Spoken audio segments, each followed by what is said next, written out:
Recording is on. And we are live. I would like to welcome everyone to another episode of You Know What? Let me just say podcast. I'm your host, Ray. With me, as always, we got Father. God forgives, and I motherfucking don't.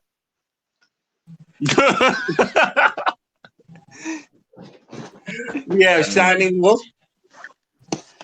Your boys back in the MCU. Shine on, shine on. And we got my man, Tony. We the people is wrestling again? Wow. Yes. Yes. So, since y'all like said three different things that was actually on the list, where do y'all want to start? I want to start with MCU. Tony. No, we can start with him. Yeah, You wanna start with only MCU? reason I say that because I just seen that today. Yeah, okay, yeah. Let's talk about the MCU then. All right. Well, Spider-Man is back in the MCU, and I think they already started filming for the third one. So let's get to the point. How do y'all feel about Spider-Man being back in the MCU? I personally don't really care that he's back in the MCU. Like I'm not like angry. I'm not angry about it, nor am I excited about it. Because I'm tired of Spider-Man being a sidekick or working for somebody like Shield. Mm. And I heard words that he's going to be a sidekick for Miss Marvel at some point. And I don't like the idea of Spider-Man being a sidekick because Spider-Man was always a loner from the Spider-Man I grew up off of. He would barely accept help from Black Cat or anybody else for that matter. And if he did get help, it was for like real short-term encounters. Like he teamed up, like I remember he teamed up with like Iron Man a few times to beat some symbiotes because he had like ultrasonic waves. But generally speaking, Spider-Man's a loner, even more so than Batman, because eventually he get like a Bat family. Spider-Man has always been like a one, not necessarily one man show, but he preferred to work on his own. And they turned him into some like sidekick and some type of grunt for Nick Fury. And I don't really like that. That's not the Peter Parker I know. It also doesn't help that most of the women that he's into die. Bye. What do you mean? Like die, not buy. Oh, die. Oh, okay. Yeah, okay, die. Yeah. Yeah. That's I was just about to say Mary Jane. Let me find out Mary Jane's bisexual. That's another. She might be. Shit, I mean, it is 2019, bro. Yeah, it's 2019. She might be. That's what I'm about to say, yeah. especially in like the new comic books. She might be. Yeah, as far as Spider-Man is concerned, I guess because I don't know. A lot of people are shitting on the Sam Raimi. I think they're looking at it in modern glasses. But I still think the Sam Raimi films are really good. The Amazing Spider-Man, I still think they're bad, but only because I don't think Andrew Garfield played a good. I don't think Andrew Garfield played a good Peter Parker. Right. I don't think there is. I didn't think they were good because I don't think it stood up to the Sam Raimi. I feel like if I had seen the Andrew Garfield movie first, then I would think it was okay, or maybe even pretty good. But since Sam Raimi's knocked it out of the park, I can't really be too excited about it. But I will say that Far From Home came real close. It had a lot of visual spectacles that the Sam Raimi didn't have. but that's because of the I agree modern with that. graphics and CGI. Like it had those elementals and the drones that made all the good imagery and stuff, and that's really what set the movie Yeah, apart. It was the visuals, not necessarily the plot, because Sam Raimi's, like, if you look at a film critic's analysis of the Sam Raimi movies, the Sam Raimi movies had a very coherent plot, and it was kind of deep into the view of what Peter Parker's sacrifice is. And that's what Peter Parker's all about. He sacrifices his happiness to be Spider-Man. And yeah. that has always been Spider-Man. That's been a big part of his character. And I don't really see that in the new iteration of Spider-Man.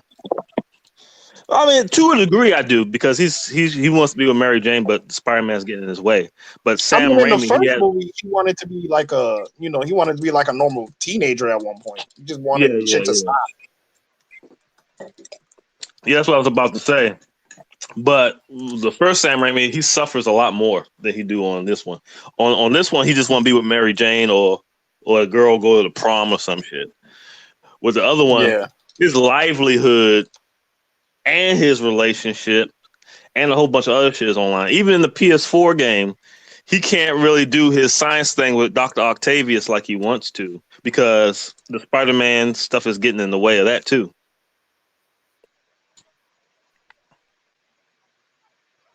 I guess it's because, the older Peter Parker has more responsibilities and more things going on than a high school student. He just wants to be a kid or whatnot. yeah. But I feel like that Spider-Man grew up a lot faster than this current Spider-Man. Because Yeah, this because he current started. Spider-Man, like you're right. Like since there was like Tony Stark and the Avengers and shit, they kind of relegated his roles. But like when Spider-Man was by Yeah, himself, he had to do it by himself. right, exactly. So it was more Which of a is why I burden. appreciate, which is why I appreciate the Tobey Maguire movies, because you really got to see Spider-Man grow. Because the first movie he was in high school, then he graduates, and then you got to see him progress through all of that. Right. And I'm struggle with just rent. I'm just curious of how the storyline gonna be. I'm kind of excited that is in there. I didn't even know the Marvel movies, from the first Marvel movie, that all this would be added up to this. From me, from then to now, all the movies, how they connected, or the cameos, or the storylines of how it's connected. I'm just curious how it's gonna be for the next couple of years. And I know like Spider-Man always alone, but I kind of wanted something different. As far as I think it's going to be a good move. I'm just like I said, I'm just curious how it's going to be, because I'm hearing that he supposed to take over Iron Man, and then they say it's a storyline that they're going to have Iron Man from another dimension. So I don't know. But I'm curious to see how it's going to be, and I will be there with a movie ticket in my hand. I can actually see that. I can see them bringing an Iron Man from another dimension. That way, they can bring another actor, and people not really equate him to Robbie Downey Jr. so much. Yeah, So I can see, I can definitely see that happening, That, and it I'm makes not sense. yeah, sure. but I'm Robert pretty Downey Jr. sure. I'm not sure because even if like you get it, Iron Man from another dimension, I'm pretty sure people want that to be Robert Downey Jr. yeah, Yeah, He I'm like not it gonna could happen. work. It could work, but at the same time, I don't know. I like people. Uh, what's the word I'm looking for? When it comes to Iron Man, that's Robert Downey Jr. Yeah, So I He feel does. like, yeah, He did. he's irreplaceable. He's kind of He does irreplaceable. look like Tony Stark. yeah, He looks like Tony Stark. Like, people talk about Hugh Jackman and how he was a good Wolverine. I mean, he was a good Wolverine as far as his acting, but he was too tall and a little bit too handsome. But Robbie Downey Jr., he looks just like Tony Stark. It's yeah. almost crazy. It's kind of crazy. And it's even more crazy, like how all these movies like connected from like the first one I seen, and how they put the time into the storyline, and the cameos at the end of the movie. They get you excited for the next movie, and the guest appearances and all that. That thing excited me more to even see it. And I'm thinking like you also got to think about his daughter, right? Because his daughter or other people that could replace Iron Man. Not like his spot at first was probably as the person with technology. It could be the little boy that was in the garage that was at the funeral, or it could be his child, I mean his daughter. They could play into it real big where it could be like 3, 4 years later, the girl could be like a 10, she could be a tech whiz or something working with Spider-Man. I'm just curious how it's gonna be for real though.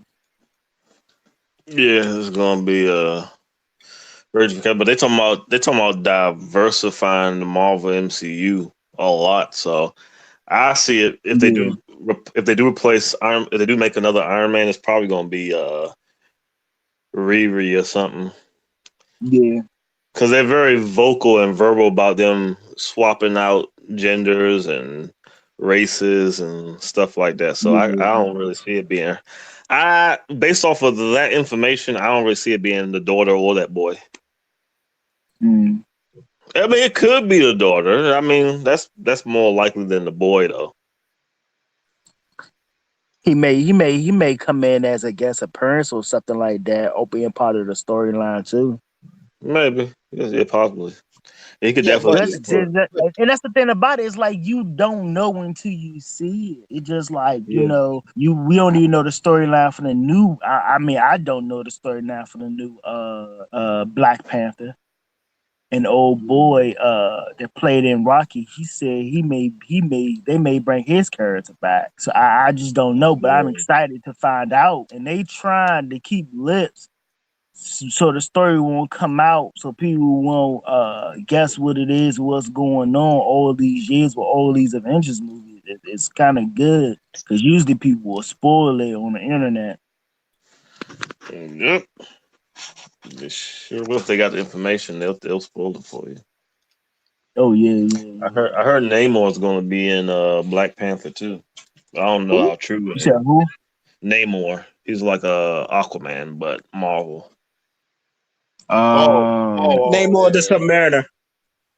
The Submariner, yeah, Some people you gotta say their full name, Clarence. They call it name more the yeah, Submariner, like such a the entertainer. yeah. Right, right. But yeah, Uh, I heard they're gonna bring him in. I don't know how true it is, but I would like that though. I I don't see mean, enough of Namor. who would you get to play as Namor? Because anybody that's not a comic book fan, they're just gonna look at him as a ripoff Aquaman. Like I don't know if you Yeah, saw they that even family. got. I don't know if you saw that Family Guy joke, but it was like Aquaman and Namor, and like they was shitting on Namor, and yet Aquaman was getting all this love. And shit. I didn't see that. I gotta look that up. I gotta YouTube that. Yeah, I'll probably send you the link if I can find it. I know that joke went over Uh, my head because I don't know who the fuck that is. Yeah, they should get it. exactly. And you know They what's funny? You know what's funny? Namor was in them old beat 'em up games. The one with I think it's the one with Captain America in it. Yeah, I know what you're talking about. Captain America and the Avengers. Yeah, Namor was in one of the beat 'em ups. For the Yeah, Super he was. Nintendo, He right? was. It was out. I think it was out of the Nintendo and the Super Nintendo. I remember I because think it was that's the reason why I Super. know who Namor the Submariner is. And when you started, like the Avengers. I think it's that one. I'm pretty sure. Oh yeah, he was in that Spider-Man joint too. When you start the game, be like Spider-Man, and you get to That pick. too. You get to pick Black Cat. You get to pick Black Cat, Spider-Man, Hawkeye, and Namor. That's the one. That's the Yeah. one. Yeah, that's the exact one. Uh, so any last words on Spider Man in the MCU? Uh, Start a petition for buy MJ. Goodbye, MJ. That would be interesting. Yeah. Uh, I hope they make good. I hope they make more good movies. And I hope Disney doesn't do the smart thing and try to buy fucking Sony, because last thing we need is the world run by Mickey Mouse, which I believe is going to be between. It's going to be an eternal struggle between Google and Disney. But that's just me. For world I'm curious supremacy. about how they're gonna. I'm curious about how they're gonna run. How the hell they're gonna run Predator and Aliens movies underneath Disney? Because mind you, Aliens and Predator is Fox. Yes. Oh yeah, So they Fox gonna make is. What they going to do with the Simpsons? I don't know, man. I What's don't going know. What's going on with the Simpsons? Because not really what's going on, but people have like theories about, since Fox is being bought by Disney, It's bought by Disney. Fox shows like Family Guy and Simpson been making fun of Disney for like ever. So now that they're it's people's like speculating what's going to happen with this, what's going to happen with them shows and all that. But that's just like I said, it's just theory.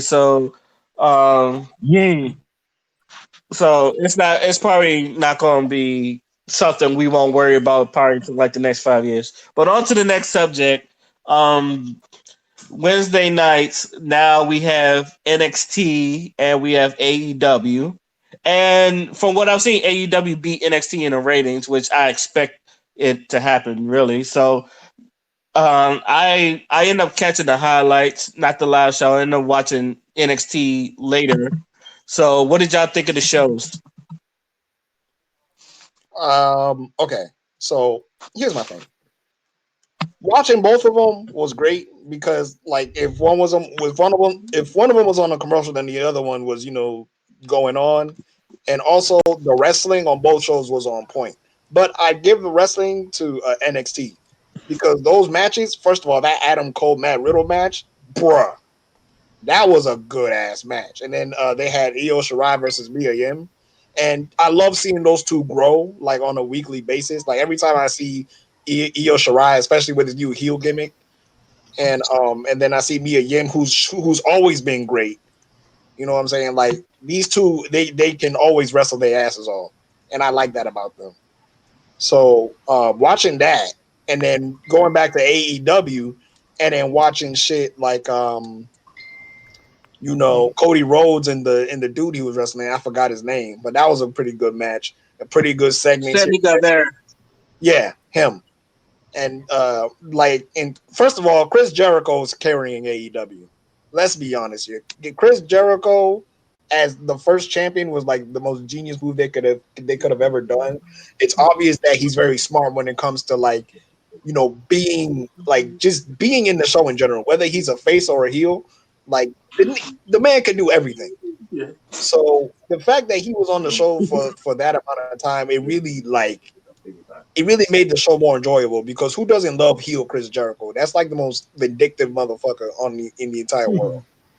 So that was a real joy to watch. And they both had like surprises. I know NXT bought out Finn Balor. I marked the fuck out when I saw that. I was like, oh shit. And then at the end of the show, they bought out Tommaso Ciampa, and I was like, oh shit. So like those were welcome surprises. And then you find out at the end of AEW who comes out, motherfucking Jack Swagger. And I marked out for that too. And who would have thought anyone would ever mark out for Jack Swagger after the way he left WWE and shit? I've always thought So Jack Swagger was kind of underutilized. I know he ran he ECW was for a bit, definitely. but like after that, I really thought he was underutilized. He had a great gimmick. The We the People shit, people got He did. behind it. Yeah. People got behind it. He was getting pops. Like, yeah, people was really messing with Jack Swagger. But then WWE, for some reason, they find gold and then they turn into shit. If it ain't Vince's So I'm idea, it glad. goes to shit. Supposedly. So I'm glad that he's in AEW. He's going to do big things. Um, the Elite got fucked up that entire show. I don't know, bro. John Moxley fucking up Kenny Omega was hilarious because Mm. that was the last thing I expected. and then Jack Swagger comes out and then signs with Chris Jericho, and then former LAX, aka Diego and Ortiz, I thought that was LAX. Ortiz and Santana come out. You know what I'm saying? They're doing their thing. One of the best tag teams They can't use this the year. name LAX no more. They TNA owns that name. Yeah, no, I figured Yeah. about it. When I was looking at it, I was like, they look like LAX, but that is LAX, but you know they switched. yeah. So And I thought it was 3 people at LAX. yeah, it is because Conan was the manager. Conan's the manager for LAX. So Is he in still in TNA, it was 3 people. underground? Huh? Is he still in underground? Who's in Underground? Conan, Lucha I, Underground. yeah, I'm pretty sure. He should be. But I don't know if they announced a new season or whatever. I don't know if they're even doing that right now. But yeah, he might be. But yeah, just seeing them wrestle with the Young Bucks, like that was great because I think those are like 2 of the biggest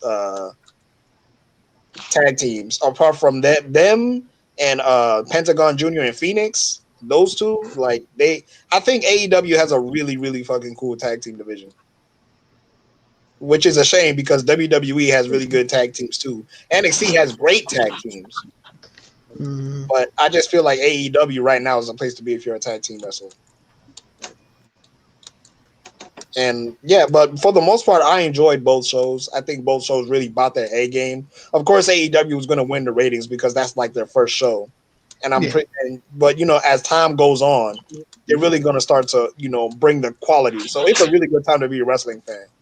And then on top of that, we got SmackDown coming in tomorrow, and then NJPW is going to be doing doing a weekly show on Saturdays, I believe. So Yeah.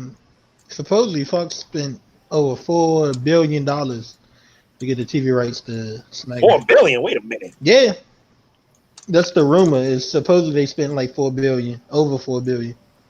If that's the case, I want everyone to have pyro. I don't care who. I want Michael Yeah. Cole to have pyro. I want the audience to have pyro.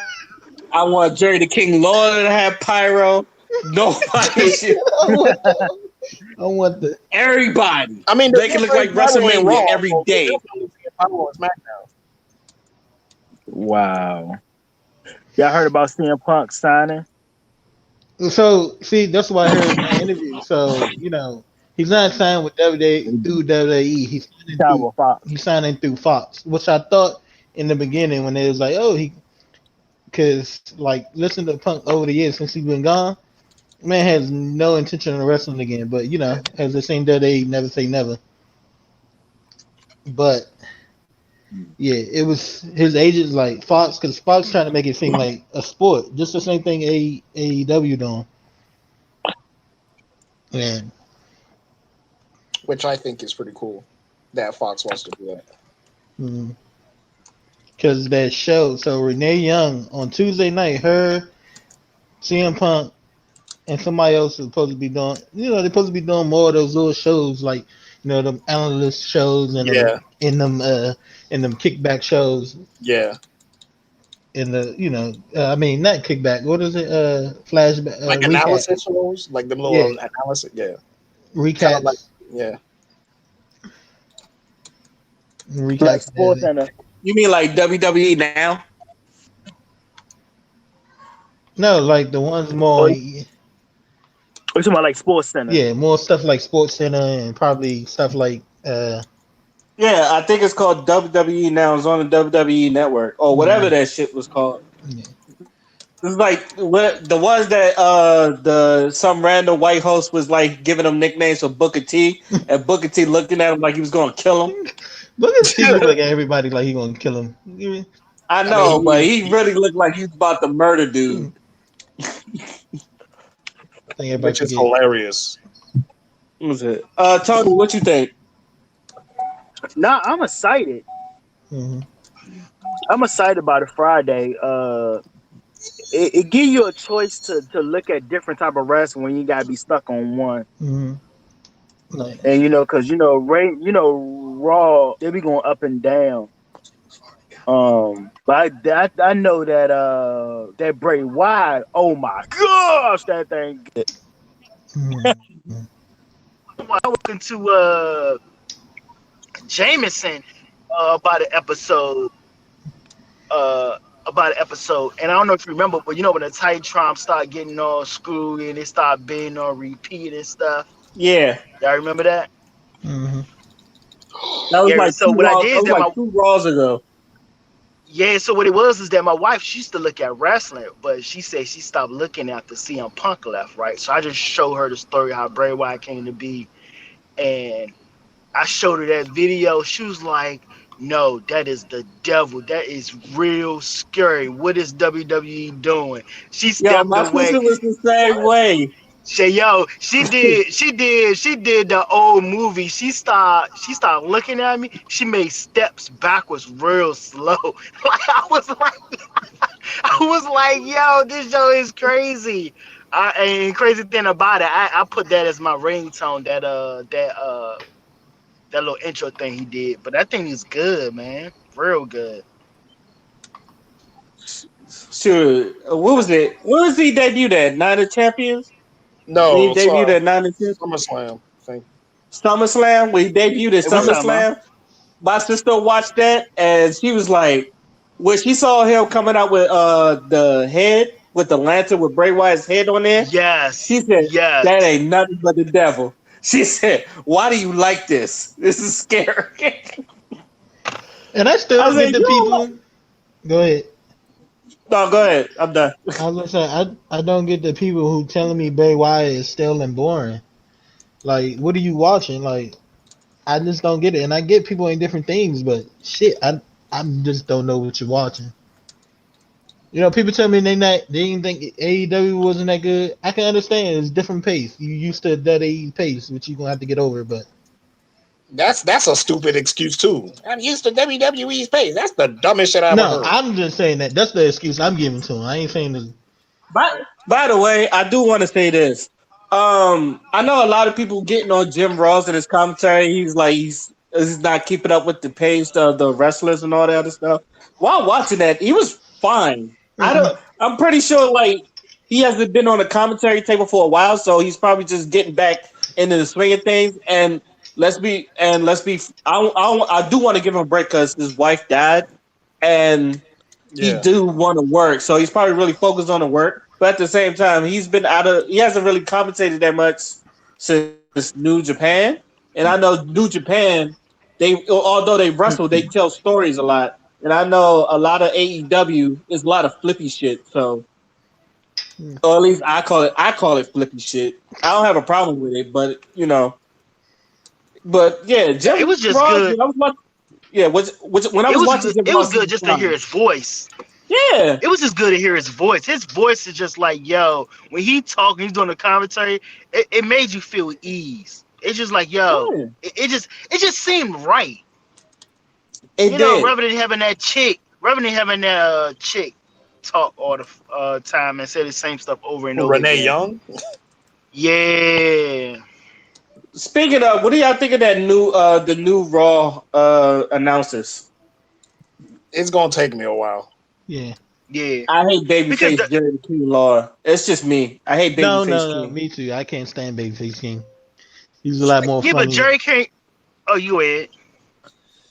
He's a lot more funny when he heel. I know some people don't like heel commentaries in the first place, but oh, What?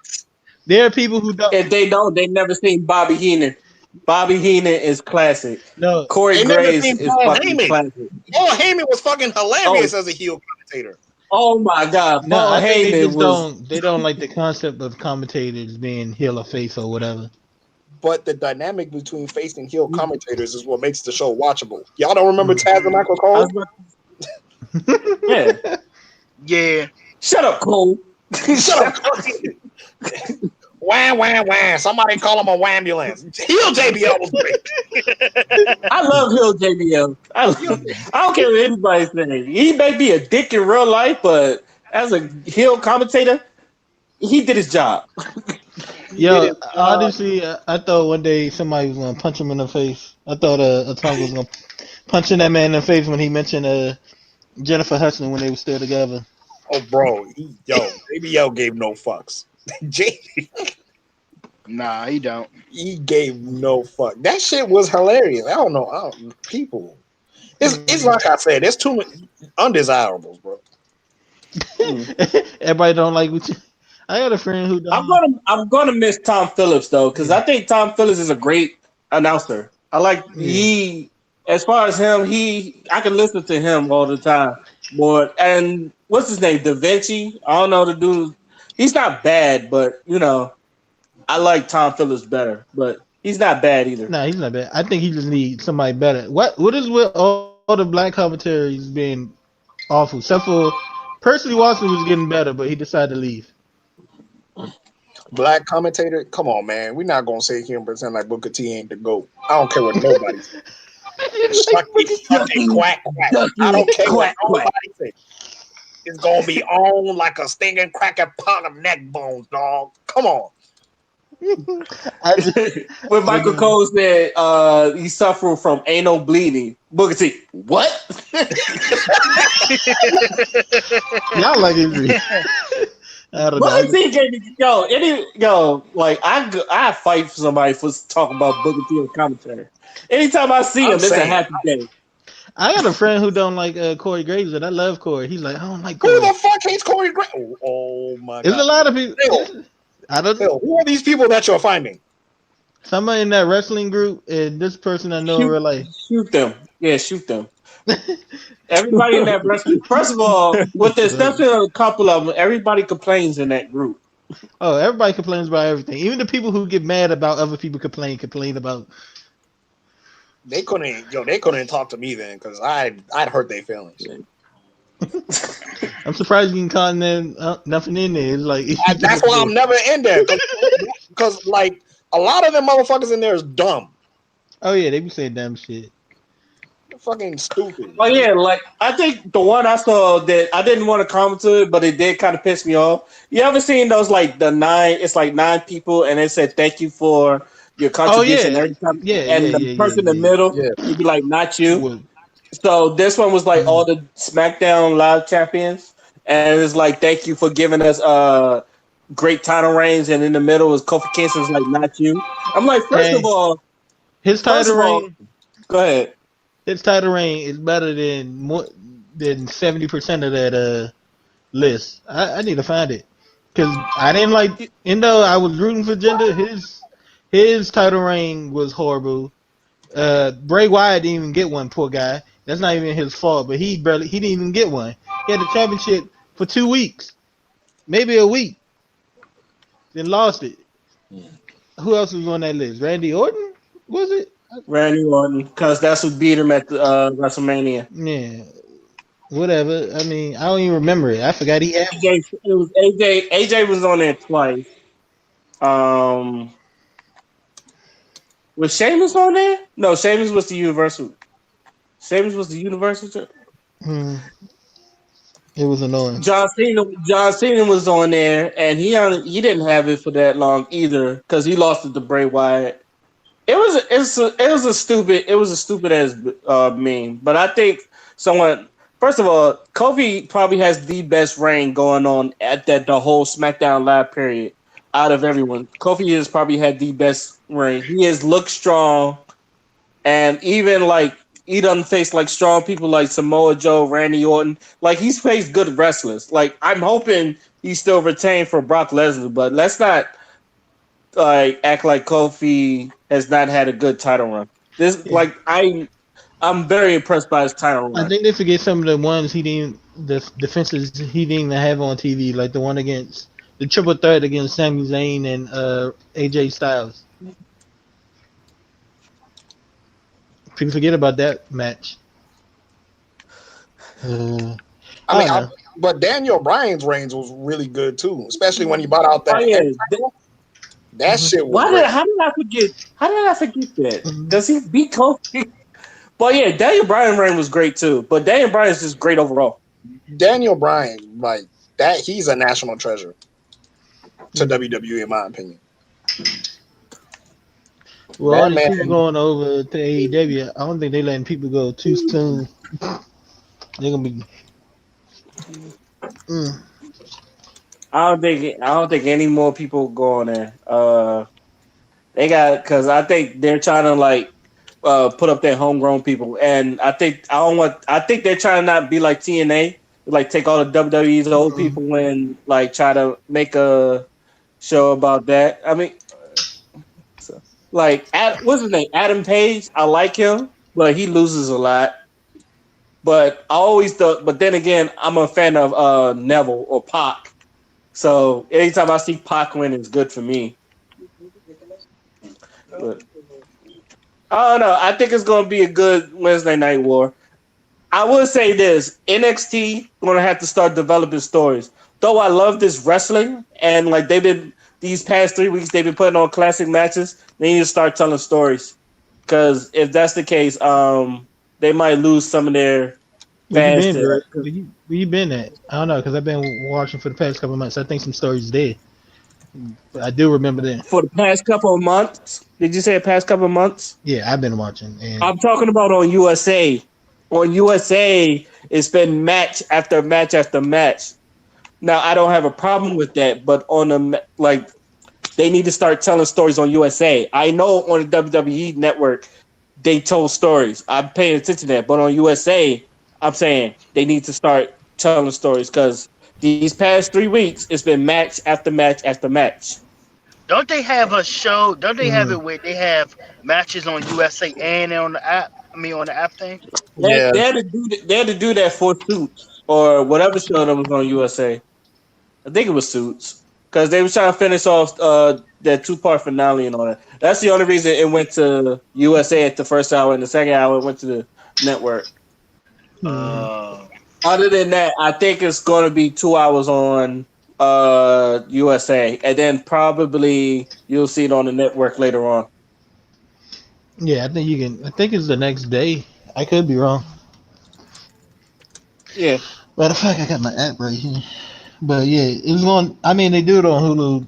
They do. They did all the shows on Hulu. Now you gotta have Fox Live Sports to watch SmackDown. But wait, doesn't it come automatically with Hulu, Fox? SmackDown no more. But NXT and Raw, yeah. Raw, Okay. you gotta buy. You gotta get a live TV now to watch SmackDown since it's on Fox. Yeah, damn. Am I the only person not excited for The Rock? I mean, I'd be happy to see him on SmackDown, but I don't know. I For The Rock? hate it when they. I'm Mm, a fan of Don't Tell Me. So I know they did it for the rating. Don't tell me. Let me be surprised. uh-huh. Yeah, same, I don't want same. Like the being same thing with surprised. CM Punk. I did not need to read that about CM Punk. Let me be Same. surprised. He hasn't been there for months or years for CM Punk. Watch if he'd have just went out there. Do you know how like much I would have marked out? I would have broke my TV.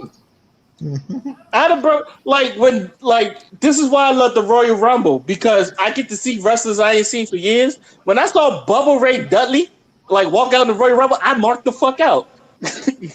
Nah, um, when the Hardy Boys returned, yo, that Yo, thing and was you and I was there. live. You marked the fuck out.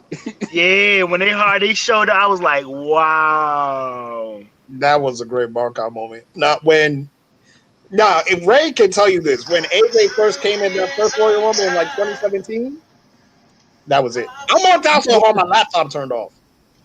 Yeah, his laptop turned off, and that's what I'm saying. Like, let me be surprised. Like remember when The Rock was supposed to host WrestleMania, and they had that big ass entrance for him, and then all of a sudden you just heard his theme music, and the whole arena just like erupted, like it was deafening just to see The Rock. And then like the announcers didn't say nothing. It was just none. All you can hear is Rocky, Rocky, Rocky. Just let me be surprised like that. Don't. But yeah, I mean that's the to me that's the best part of wrestling. That's when the pops come naturally. And don't get me wrong, I love Stone Cold. Anytime like Stone Cold comes on, you popping. But like The there were Rock, and I people. ain't see. There were people mad because Stone Cold didn't stun nobody on the what was that 3 hour special they had with the legends and stuff. Oh, the Yeah, reunion or whatever. Yeah, yeah. The Roman- Man, I nigga, didn't it care. was a celebration. Ain't no one supposed to stun it. He stunned on AJ Styles when he came back. Shit, hmm Yeah, bro, AJ I Styles kind of sold the I kind of thought Bray Wyatt was going to get him. I did that would too. have been. Yeah, that would have been. Whew. Bray Wyatt is just catching everybody. Everybody's catching it. But I love what they're doing with Bray Wyatt. That shit really reminds me of like 98 Kane. Like when that nigga first came out in 97, broke that fucking steel cage, which Oh yeah, we saw nobody do. So when that nigga came out, we was legit fucking afraid. And then you find out that's the Undertaker's brother. Bruh, right. Yeah, I think that's still the best storyline of all Nigga time. came in and it is. tombstone the shit out of the Undertaker. Kane and Undertaker is the best storyline to this day. Undertaker was beating the shit out of Shawn Michaels in that Hell in a Cell. Beating Like the, still to this Was it day, Shawn Michaels? I thought it was Austin. it was Shawn Michaels. it was Shawn Michaels. It was Shawn Michaels. Yeah. Shawn Michaels should have lost the match. But he was in his ass. He was black. Can't Undertaker. Mm. Only reason why I remember was Shawn Michaels because he was like the Undertaker has not beaten me. Nigga, that first match I got, you got your ass whipped. Somebody helped you. Somebody helped you.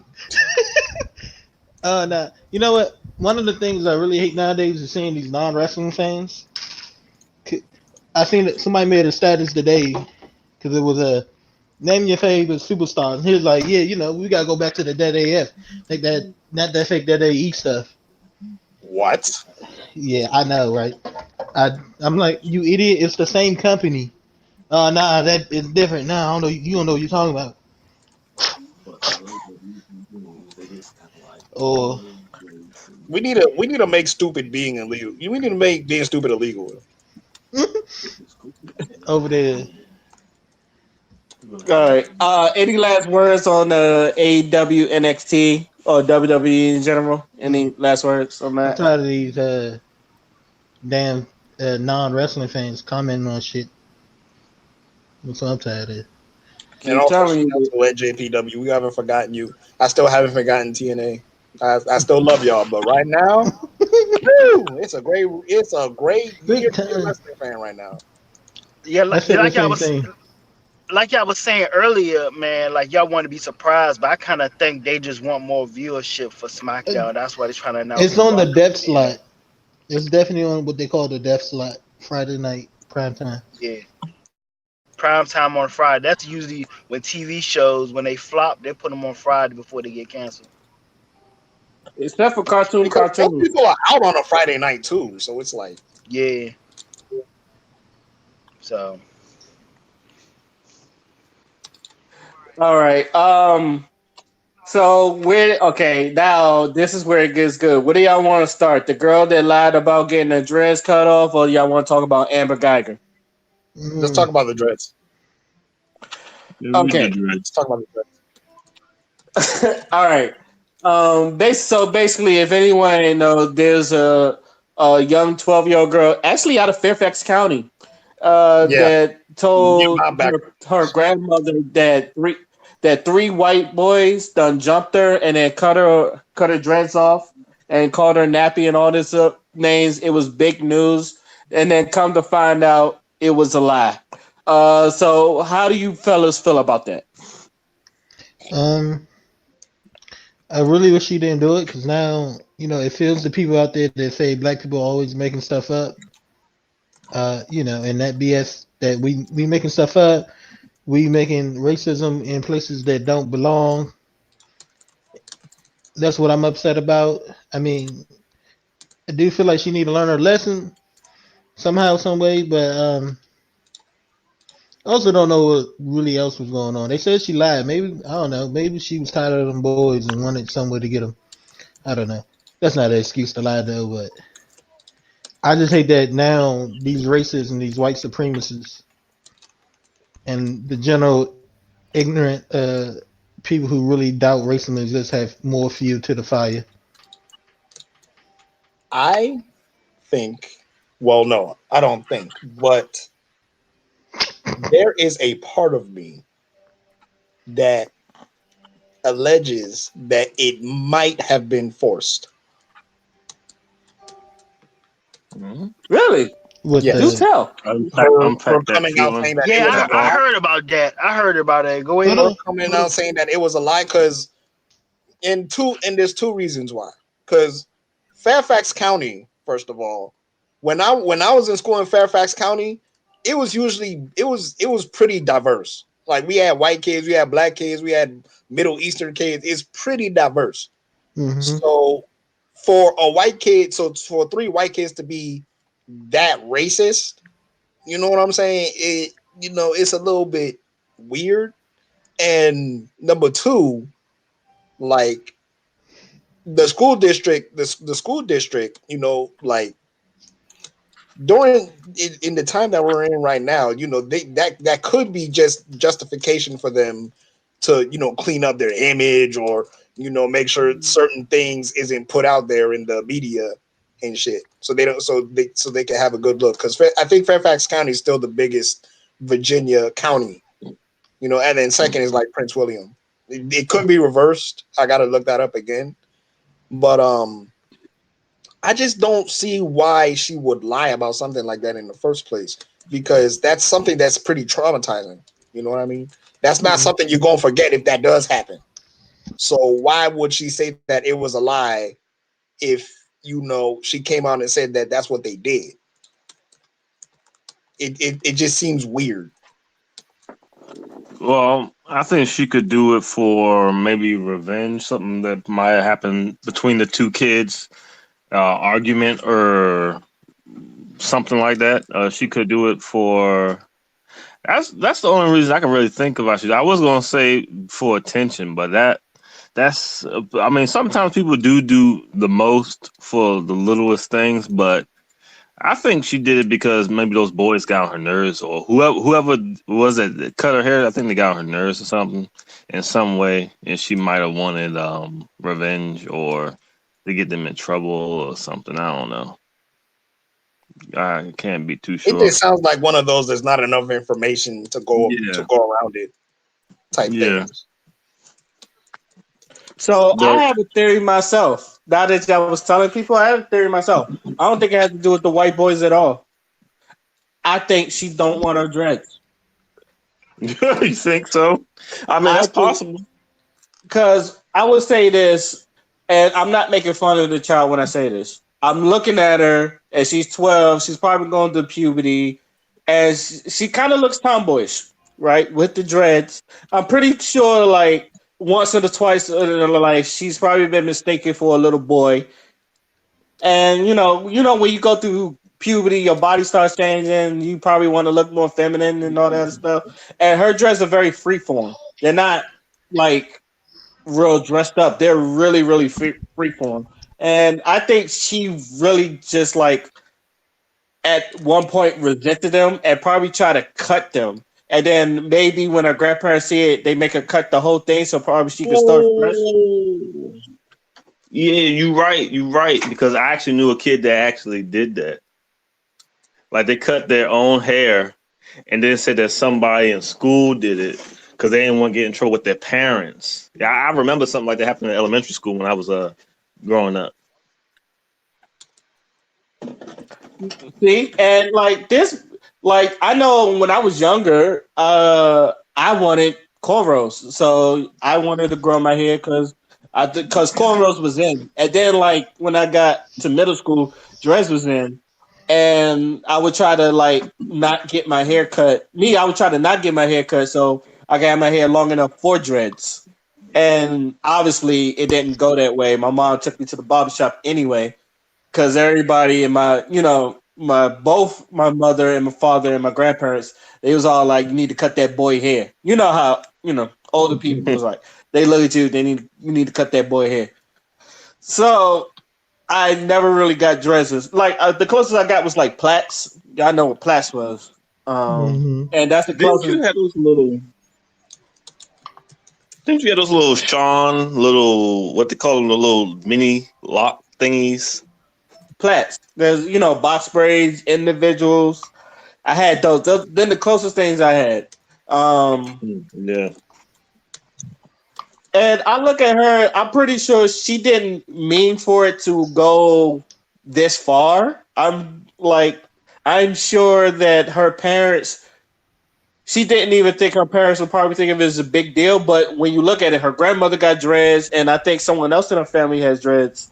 So I'm pretty sure she really didn't look at it as a big deal. She just get a haircut. Maybe she start fresh.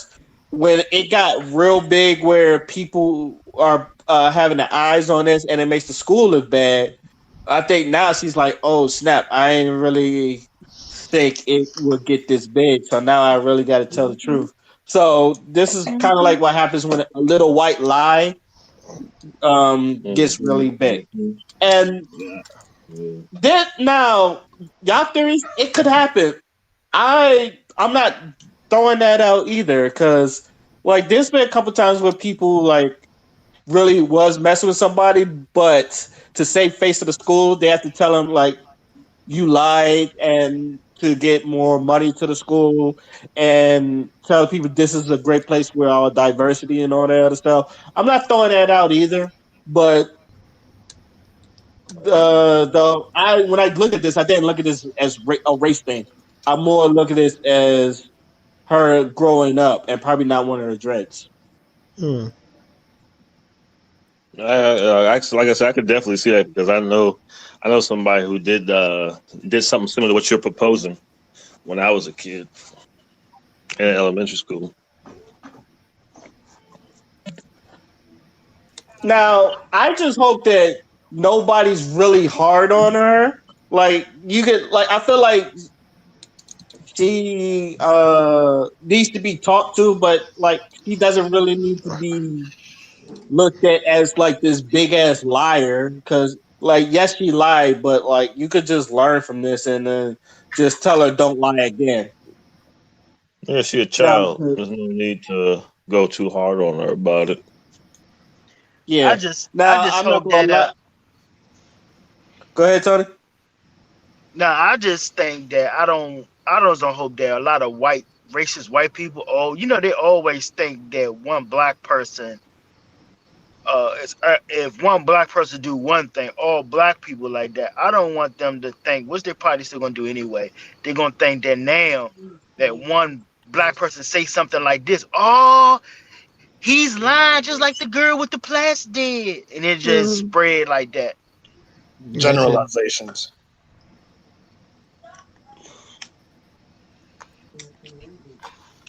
I'm not Yeah. gonna lie. Like I watched the video of Tommy Sotomayor. He was doing this, and he went really hard on the girl. And I He go don't hard know. on everybody. He go hard on everybody, but at the same time, I'm soft. Like me, this is just me. I'm soft on kids. She's 12. Like I can Yeah. understand that Me was a too. grown woman. I can understand that was a grown woman. Go as full ballistic as you can, but like I'm pretty I sure agree. she didn't. I'm sure she didn't even name the three white kids. Do we even know the three white kids' name? No, No. I don't think they did it. Okay, so yeah, I when I watched that, I cringed. Like there's things I like about Tommy Sotomayor. There's the things I don't like about it, but that part it's his show. He do what he want. That part just made me cringe. But that's all I'm gonna say about that. Yeah, I agree with kids do shit. They gotta learn. You can't really go too hard on kids when they be doing little stuff like that. I mean, you gotta tell them, you show them that they're wrong and stuff like that, and then not to do that again, or it's gonna be, these certain consequences that happen if you do stuff like that. But yeah, Okay. Any last words on this situation? Um. mhm. Damn. What an unfortunate situation. Mm.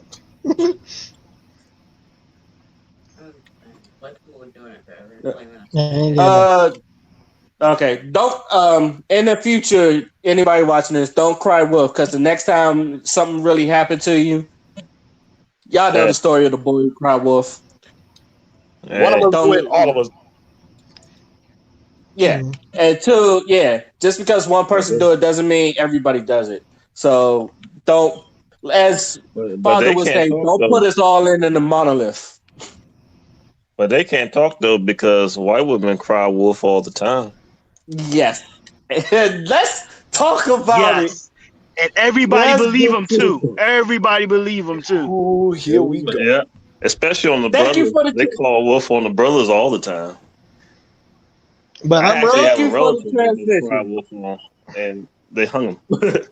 Yeah, So it's been done. And thank you for the transition. Cause let's talk about Amber Geiger, people. Fuck that bitch.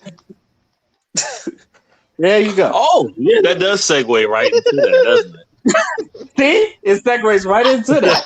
So How it? the by fuck? You know, by this time, y'all know the story of Amber Geiger. Yep. Yesterday, she was Yes. found guilty, and everybody cheered. And I thought they was gonna give her a sentence yesterday, but I realized they was giving it. I'm sorry, 2 days ago she was found guilty, and yesterday they gave her a sentencing. When 2 days ago, when I realized they didn't give her the sentencing on the same day, I knew that she was going to get like 5 years. I was guessing five. A lot of people were saying 20. Some people were saying life. I said five. They gave her Ain't no 10. way they were gonna give her life. They had five more to it. Yeah, that's what they Yeah, gave her. mm, yeah. Don't you get They more than gave that her with 10. some drug charges sometimes? sometimes a lot Yes. of You times. think that some dudes serving more than that for a weed charge? Man, I just read an article. A lady is spending life in prison for stealing $159 jacket and no violence in her selling this jacket. Hmm. There's Yeah, I 30. seen that on I seen that on Facebook yesterday. It said there's 32 licenses around the country of people with non-violent history for petty crimes. Yep. And it's Hmm. So who mostly wants to black go people. first? I'll go last I because already I said my believe piece. Fuck that bitch. Fuck the sentences. We all know this is America. I'm going last because I'm Okay. finna go. Okay. I think Shad Wolf, do you want to go? I think they went easy on her. One because she's a cop. Because he got motherfuckers stroking her hair while she in court. The judge came down Wasn't and that gave, weird? Wasn't that huh? whole thing weird? Mm-hmm. Yes. Yeah, yeah. But keep going. Keep going. I'm sorry. I didn't mean to interrupt you. Go ahead. Yeah, the judge came down and gave her a hug, and then the dude whose brother got killed gave her a hug too. I was like, You on that Christian shit. what type of Mhm. coonery shit is this? This is the I'm wildest shit I about ever seen. forgiving, but there's certain things on that you just can't forgive. Right? Like, oh, it's okay. I think it's because she was a cop and she was a white woman. I think it was those two things combined is why No, she they got so they much sympathy. they combining her training that they got this thing which is bad that they teach you in the police academy that if you always got to be afraid that somebody's trying to kill you as a police officer. So when you respond to certain things, they got that mentality that somebody's in the room, they're going to kill you. And they base it on that from her training, and they base it that yeah she's white. Then they base it that she worked what a 12-hour shift as a police officer, and she came home and she wasn't in the right state of mind. That's what they saying when she hopped on the wrong floor and hopped into the wrong apartment.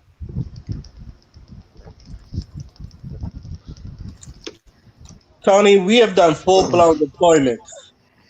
And we have done full blown deployments. I have never like shot a nigga in my now Mm. you do, which is funny because remember when you was helping me move in to the PPV Yeah, and we turned around and there was a random white girl and we thought it was co-ed.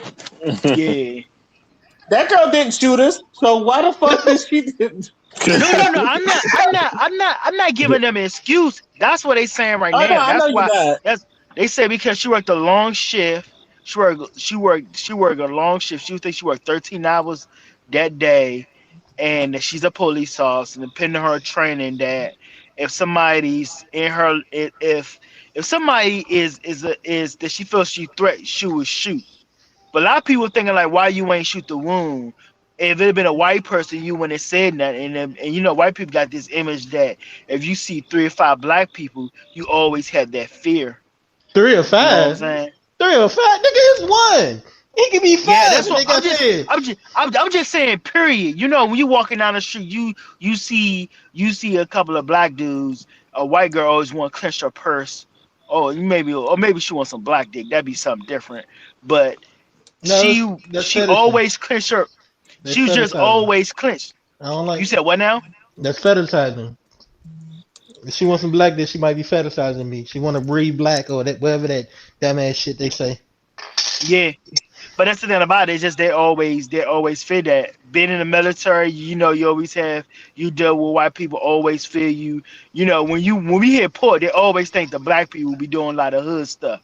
You know what I'm saying? When we hit port, they'll never say nothing to the white people. They be doing all the drinking and partying and slapping bitches and shit. But Killing, Them white people killing, do. killing transgender people Them over white there. people do I too know, fucking right? much. I know. God damn. Let me not talk about my deployment days because them white people. Swear to God. Of course. Man, I had to stop a couple white Marines trying to hop a curb drunk in a fucking wheelchair. You What? know, did he say a In a wheelchair? wheelchair. Yeah, He That said Jesus a sounds Yeah, like he some wheelchair. did. marine shit. That just sounds one like some marine shit. one of the Marines in my Wilding. work center he had hurt his knee or ankle or something. He was bad and they had him in a wheelchair, but he eventually got out of it. And some reason these other motherfuckers were in his wheelchair because the power went out in our barracks randomly. And Marines in my work center. So now you know in the military you gotta avoid alcoholic related incidents. An alcoholic related incident can be you don't even have to be drunk to be in one. If the other person is drunk and they fall on top of you, it's an alcoholic related incident. And these motherfuckers were in my work center. So if they would have got in trouble, I definitely would have heard of it. You know what I'm saying? And Yeah. I'm like, y'all not about to do this. Regardless that I'm gonna hear about it if it was somebody else, but y'all in my work center, no. And they were mad at me because I wouldn't let them do it. You come on, Hughes, you ruining the fun. Get the fuck out of here, motherfucker. Hey, I smack your white ass. Leave him. Get the fuck back up. Go back in the birds. You know, they Definitely. always have this image that in movies, TV shows, real life, that a white girl is got to be safe, got to be helped. You got to feel like sympathy for a white girl. Anybody else is just like fuck it, especially with black Yep. men.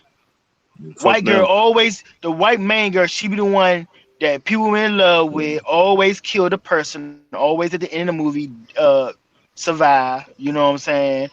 Unless you watch It's Lifetime movies. oh yeah, that's a lifetime movie. Then if it was a lifetime movie, then that's the same chick that's like trying to have sex with a dude, got She the one. raped. You And know, doing prostitution, selling drugs, kill all the in the same niggas. movie. All in the same movie. All in the I same movie, and then she's in the next movie coming on as the mother. Yeah, I know. Yeah, my wife's looking at them jokes all the time. I'm like, did she just play it in the other movie? Yeah, yeah, but yeah, it's just like that, man. It's just like the white. It's the white woman it's a gentle flower. That girl cried the whole time. She's a You know what I mean? delicate flower. She cried the whole time. Yeah, they put white blonde females as a gentle flower. hmm She Blue eyes, cried the white privilege. whole she cried the whole He case. said blue eyes white privilege. Yeah, man. It's He's stupid. No, he didn't. Casey Anthony was the same chick. She cried the Damn. whole Oh. just nothing. You know what I'm saying? You leave you leave for the weekend and you don't say nothing about your baby for like for the weekend, a couple of days, almost like a week, and you don't say nothing about your baby, bruh. It's just like that, man. It's the image of that. The only thing I just say is that I hope that oh some girls fuck her ass up when she in jail though. They One probably can put her only in hope. But, They probably wouldn't put her with the rest of the okay. population because she was a cop. Yeah, I Right. don't They think she's probably. going to Gen Pop. Yeah. I'm pretty sure she's not going to Gen Pop. Nah. She probably gonna be in a nice But jail where she probably have people waiting on her and shit, getting I don't foot know about all massages that, and but shit. uh, I do want to say this before I give it to Father. Uh, the whole trial doesn't piss me off, but the brothers. Now I get it. Forgiveness. That's on a person to person basis, but the way that That, boy was crying, that shit was weird to me. Like Clarence said earlier, the black woman stroking her hair was trying.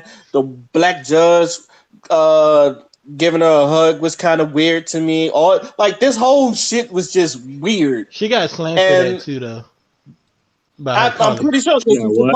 because she's supposed to not show emotion. I know as a judge, like you're supposed to like make sure it's logical or fair. Not supposed to really show that justice is blind.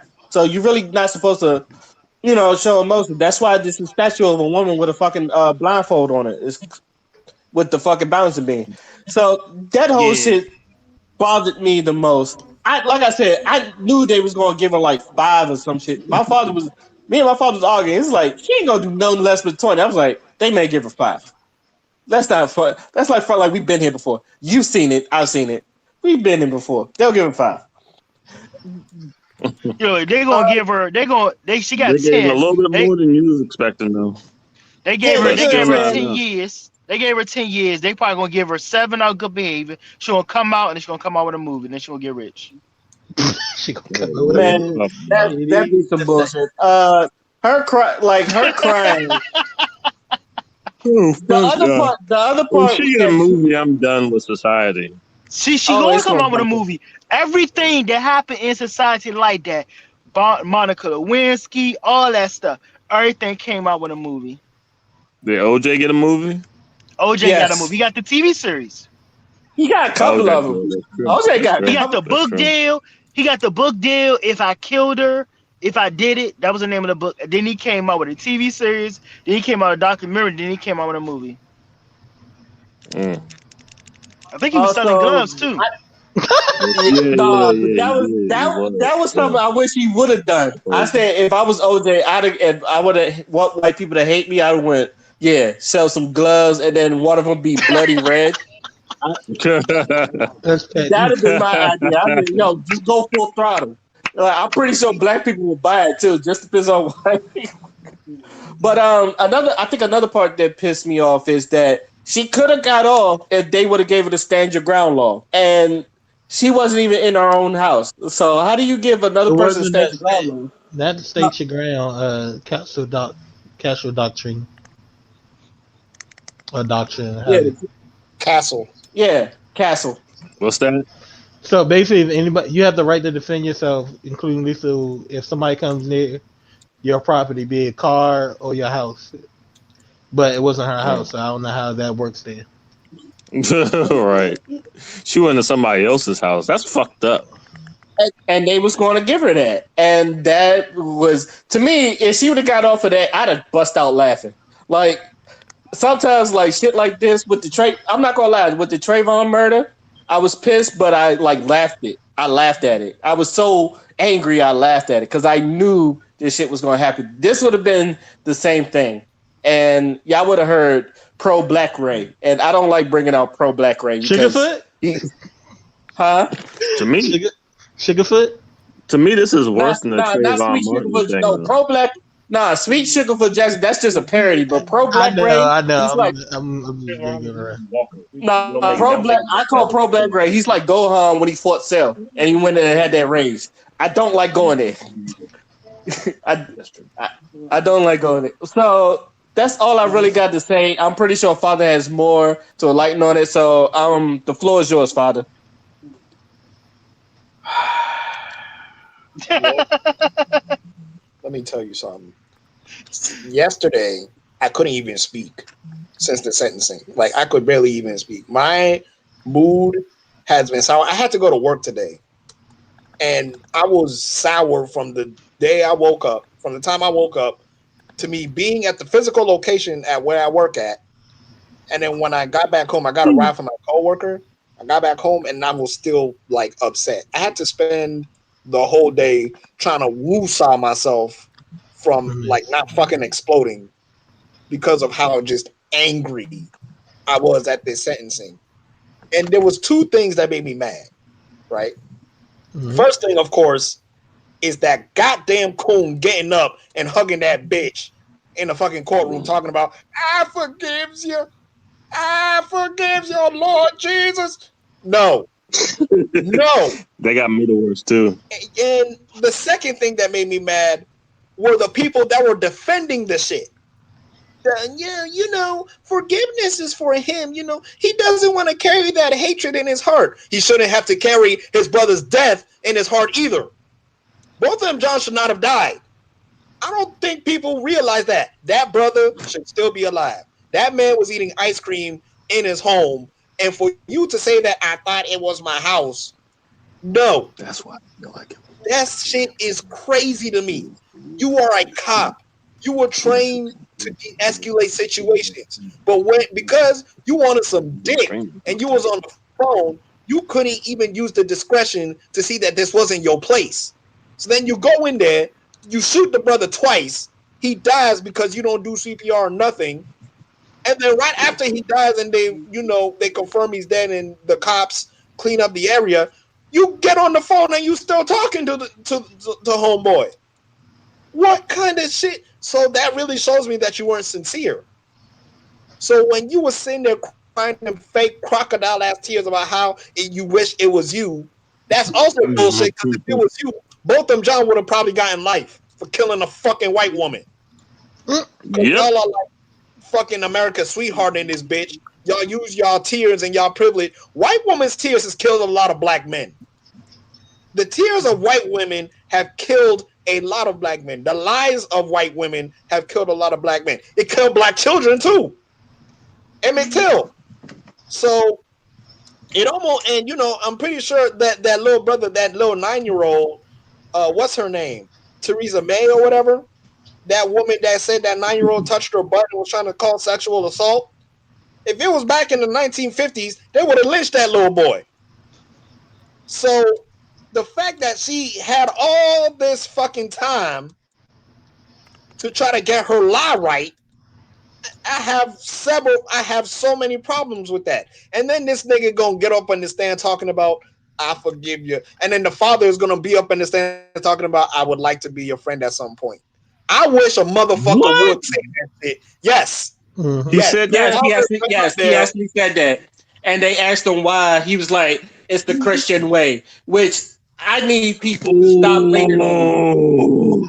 I need people to stop leaning on that. It Bro, makes Christians look bad. bro, Depending bro. on who you It ask. make black Christians look bad because white Christians say praise the Lord and pass the ammunition. It's the black Christians always forgiving motherfuckers and shit. We need to stop that shit. That And shit makes us that's weak. what even made me more angry. That shit is what even made me more angry. The fact that there was certain black folks that was like, "This is so powerful, love gonna fix it all." Love ain't fix you getting out of slavery, nigga. They fought a war for that shit. Love ain't fix And that the Jim motherfucker, Crow No, laws. you didn't hear it. The war wasn't about that. It was No, about no, no. I'm making a point here. I'm talking. no, no, no. I I'm was speaking making in a the context of the cone. I'm not speaking in the context of what actually happened. Just rock with me no, no, for it. no, no, no, no, no. I No, need you to listen to me. I know it wasn't fought for the war. You know I know this. I'm speaking in What are the you? context of the coon. You don't even know where I was going at, but continue. Thank you. So, anyways, God damn it! Fucking, it said the floor was mine, nigga. I So don't give a anyway, fuck. um, Gotta make a joke.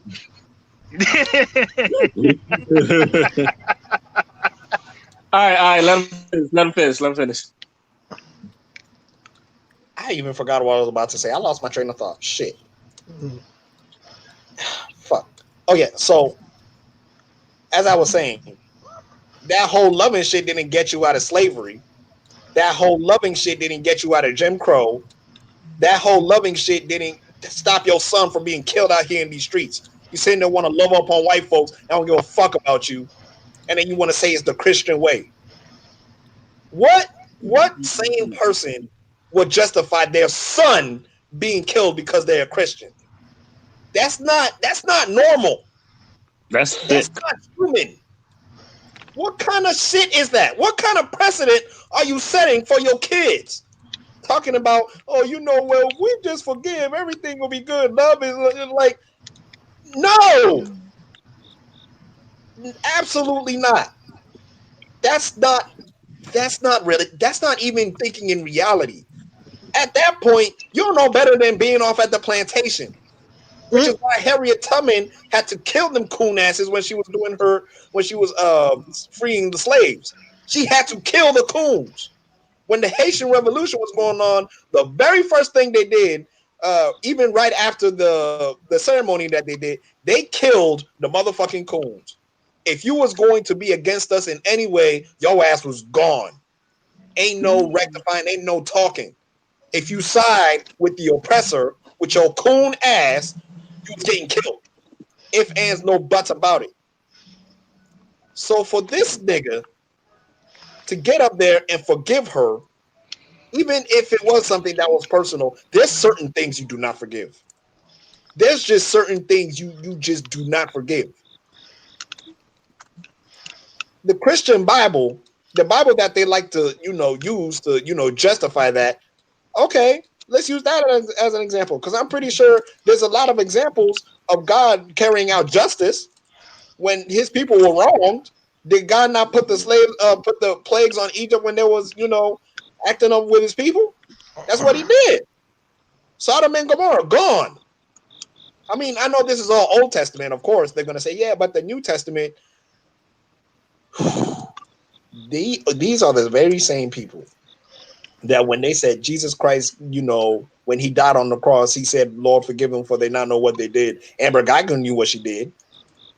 She knew exactly what she was doing. She shot him in cold blood. Ain't no way you can tell me she didn't know what she was doing at that point in time. She entered his apartment and she was trying to play it off as I thought it was mine. I thought it was mine. But yet you didn't use discretion the entire time. And if you truly thought that it was yours, then you would have been, it would have been all automatic. There should have been no speculation. So the fact that you speculated that it was yours and it killed someone because of it shows me that you knew exactly what you was doing. And it's sad that both of them John's family got to be filled with a whole bunch of coons. His brother and his father, especially, who I was very disappointed with. And I don't know much about the mother. I think the mother is cool, but I'm holding my tongue until further notice because a lot of cooning going on right now.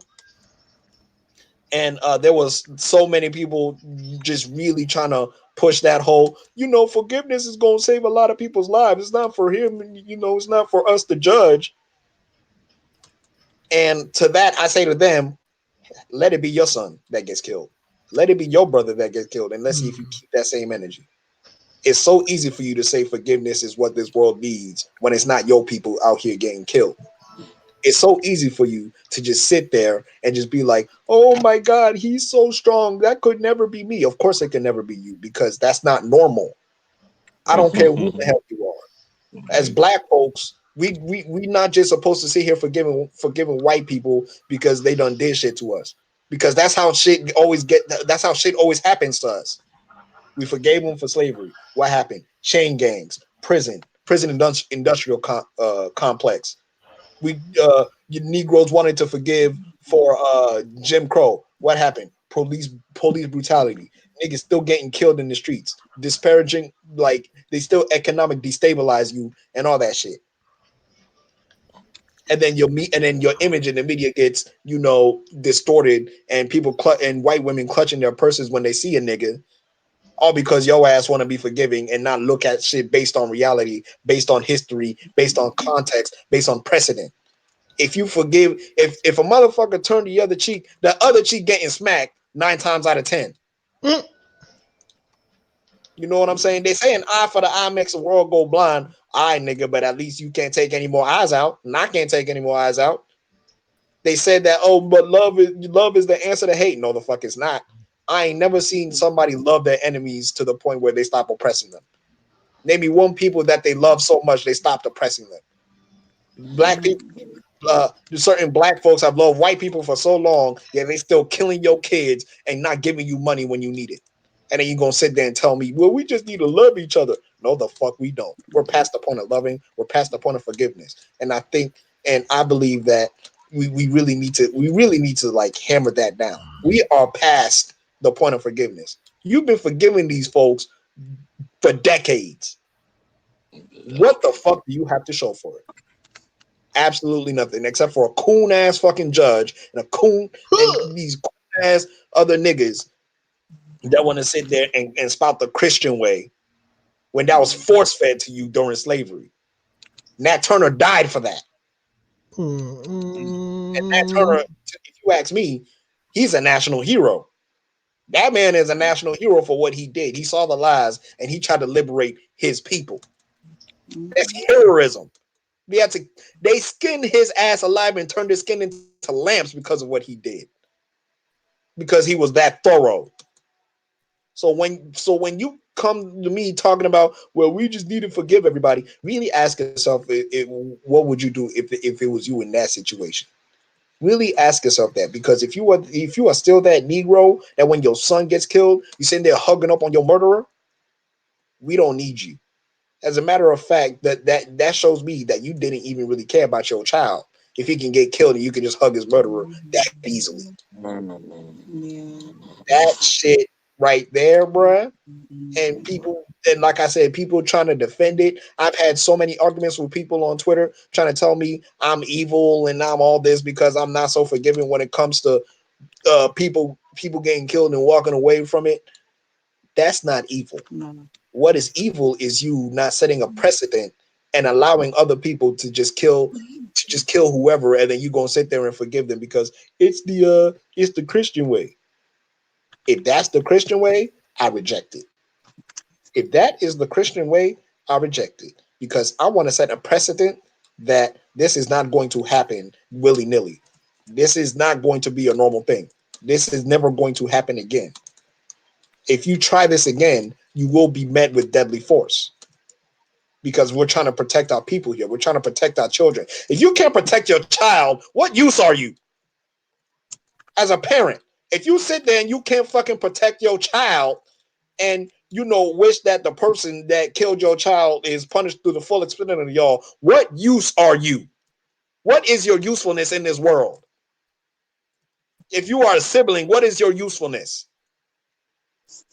If that's really your family, both Andrew, I'm sorry. I'm sorry. That's unfortunate that you have a family like that. That's just gonna justify your death like that.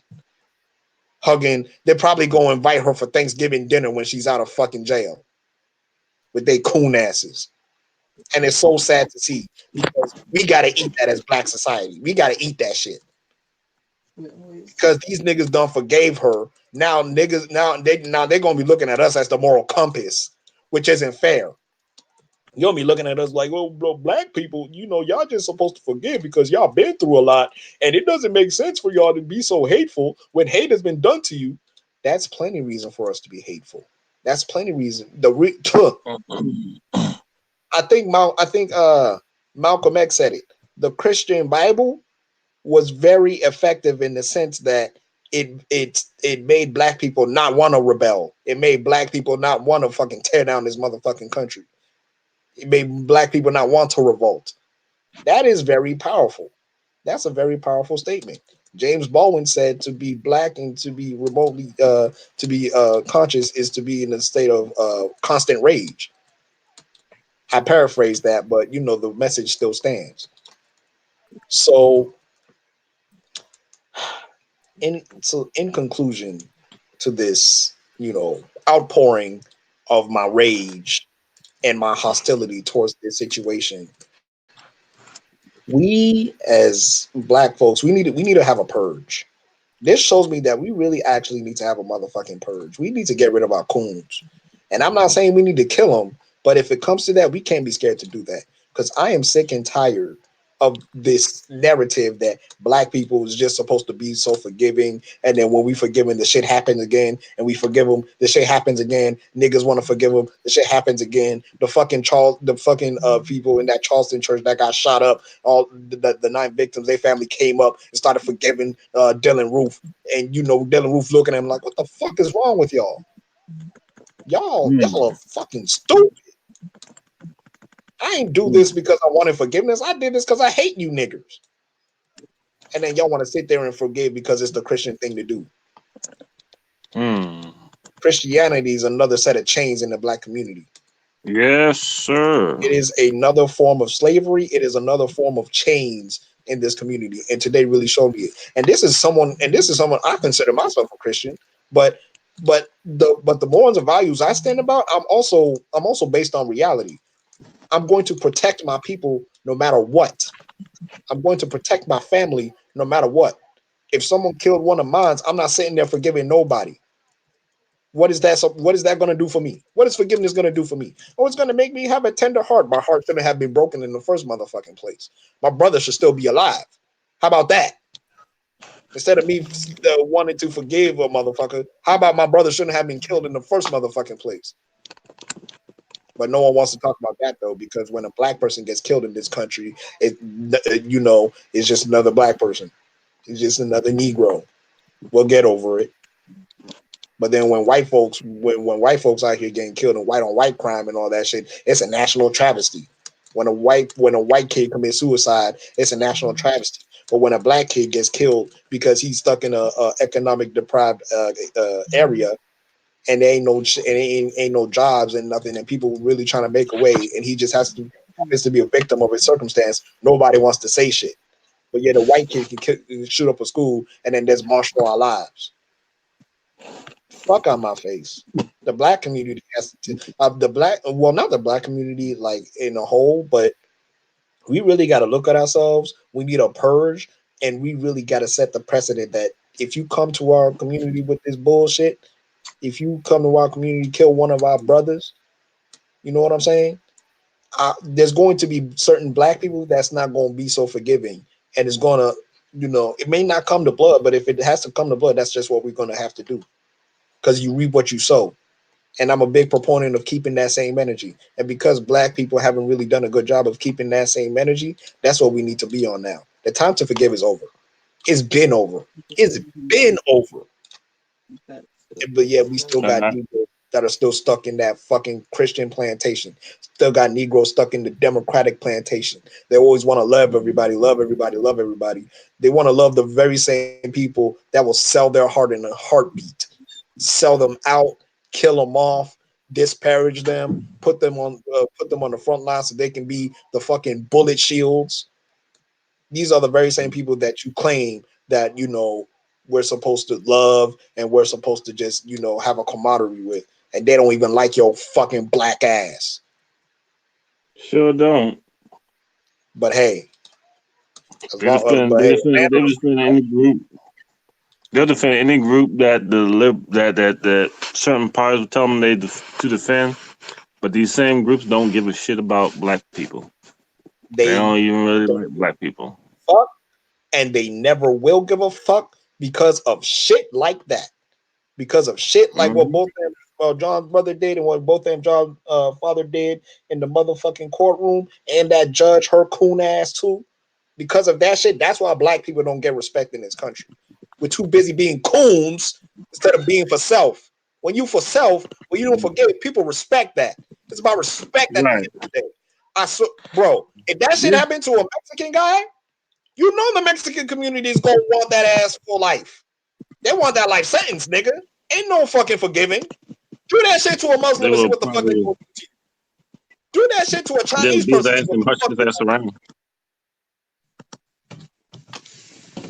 Okay, I do want to say this, because if anybody done read the Bible, I know there's a lot of things in there. A lot of things. War is in that Bible. War and vengeance. Yep. A lot of people forget, and I know some people are not Christians on here, but He said he's not only a forgetful God, he's also a jealous God. He is also a vengeful. vengeful God, especially if you fuck with his people. She is not. I don't look at her as one of our peoples. I not giving her forgiveness. Karma does work in our favor too. We don't have to forgive everybody. Like we just because you want to see a rotten jail does not mean you have hate in our heart. And that's what I want to really get past these people. Like you want to see justice, like given to her. If she gave her 20 years, I'm pretty sure he doesn't have to say that I forgive you stuff. You're doing your justice. I'm relieved. I don't have to like you, but I don't have this hate in your heart. And that a lot of people are saying is like because I think a lot of people is like, oh, he did that because that hate in your heart to eat you up. I was like, if they would have gave him the justice, that have satisfied it too. It doesn't have to be hate. It's just like getting the satisfaction you need that the justice was served the right way. And on that day, it wasn't. So of course you're going to have some type of anger, but the way he was like, "Oh, I don't even want to see you go to jail." I want to. It was like, whoa, time out.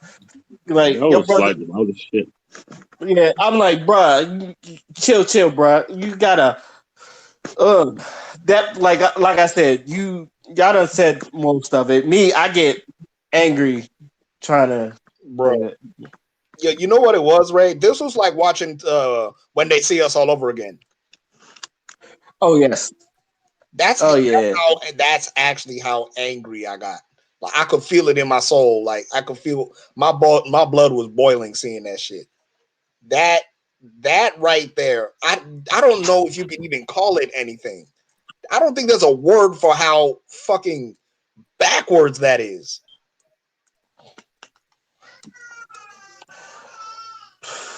And Jesus. okay. Any last words? Any last words before we go to the next topic?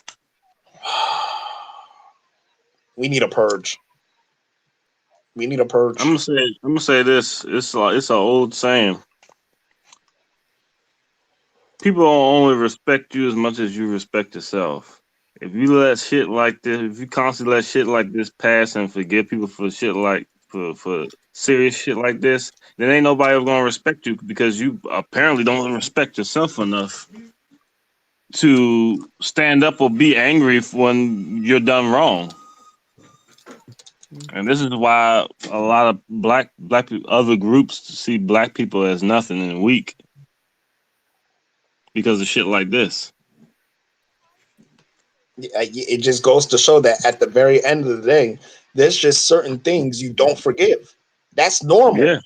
That doesn't mean you're a bad person because you're not gonna forgive someone that fucking killed your child or killed your brother. That's normal to feel that way. Who the fuck thinks that is normal to fucking forgive someone that killed your child and you know what I'm saying? You doing all that little rah rah, oh woe is me, I'm a Christian, so my belief. No, absolutely fucking not. At the very end of the day, there's certain shit you do not forgive, and that's power. When you set a precedent and put your foot down and say this is not what the fuck we not gonna do, and people respect that. That's G checking the motherfucker. They We do. do that enough. We need to do that more, and we need to do it harder than anybody else because it's been happening to us for so long. We got a lot of catching up to do. So if you ask me, it's either you want smoke or you don't want smoke. All right. Now it's funny. It's funny you say that. I think that segues into our next topic.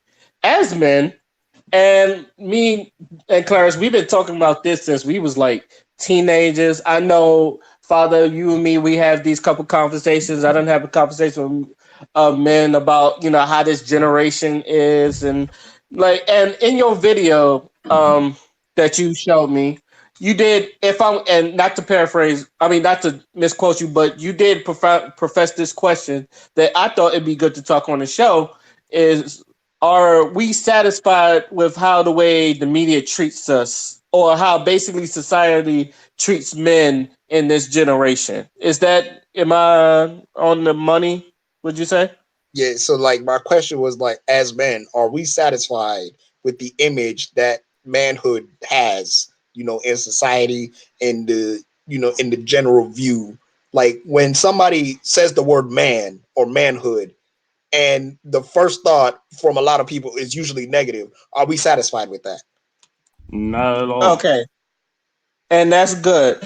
And with that, I want to start Hello, can y'all hear with me? Clarence. Yeah, yeah, we. Yeah, I can hear you. Can y'all hear me all the time? I want to. Because I was been trying to say something, but it seemed like people can't hear me. I Nah, we don't couldn't know. No, hear okay, you I now. ain't no. heard anything from him. All right. He Okay, said this. but like I said, I want to start with Clarence on this because I know On what? you've been dying. Uh, you'll catch it when you're here. Go ahead, Clarence. Actually, I want to hear other people's opinion on it first. I didn't even know what the fuck we talking about before I can even give an It's opinion. so the question I asked Phil is, as men, are we satisfied with the image that has been portrayed by society, and like just in general, like when you hear the word manhood and people usually portray it as something negative, are we as men satisfied with that? No, I'm not. I mean, if I use, I try not to let the generalization get to me, but it is a shame that most of the time when you meet a woman, and not all of them, but you meet a majority, and A good amount, yeah. their experience with women with men is really negative. Even one out of what is it? 2 out of 3 women are assaulted, and almost every woman you probably know in your life is assaulted by some man. Just that's something they shouldn't. Or rape. Yeah, I mean all this kind of. But yeah, it's just. No, I'm not satisfied with that. Try to teach everybody to be better. But the thing is, different cultures, different things, and everybody think they're right in the situation or whatever it may be caused. And some people, even though they might have a male role model, doesn't mean it's a good one.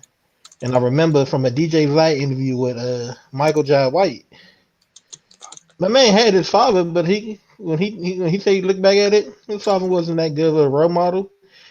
He said his father told him, "You ain't dressed for the day unless you got a matching pistol." A matching pistol. Yes, but Mm. I also learned that people who grow up like I'm not, all my I didn't live in hood all my life, but most of my family did. I see the difference between living in suburbs and living in. It's a mindset that most people, when you used to something, you think that you're gonna think it's normal across the board, and that's what a lot of them Yeah, think.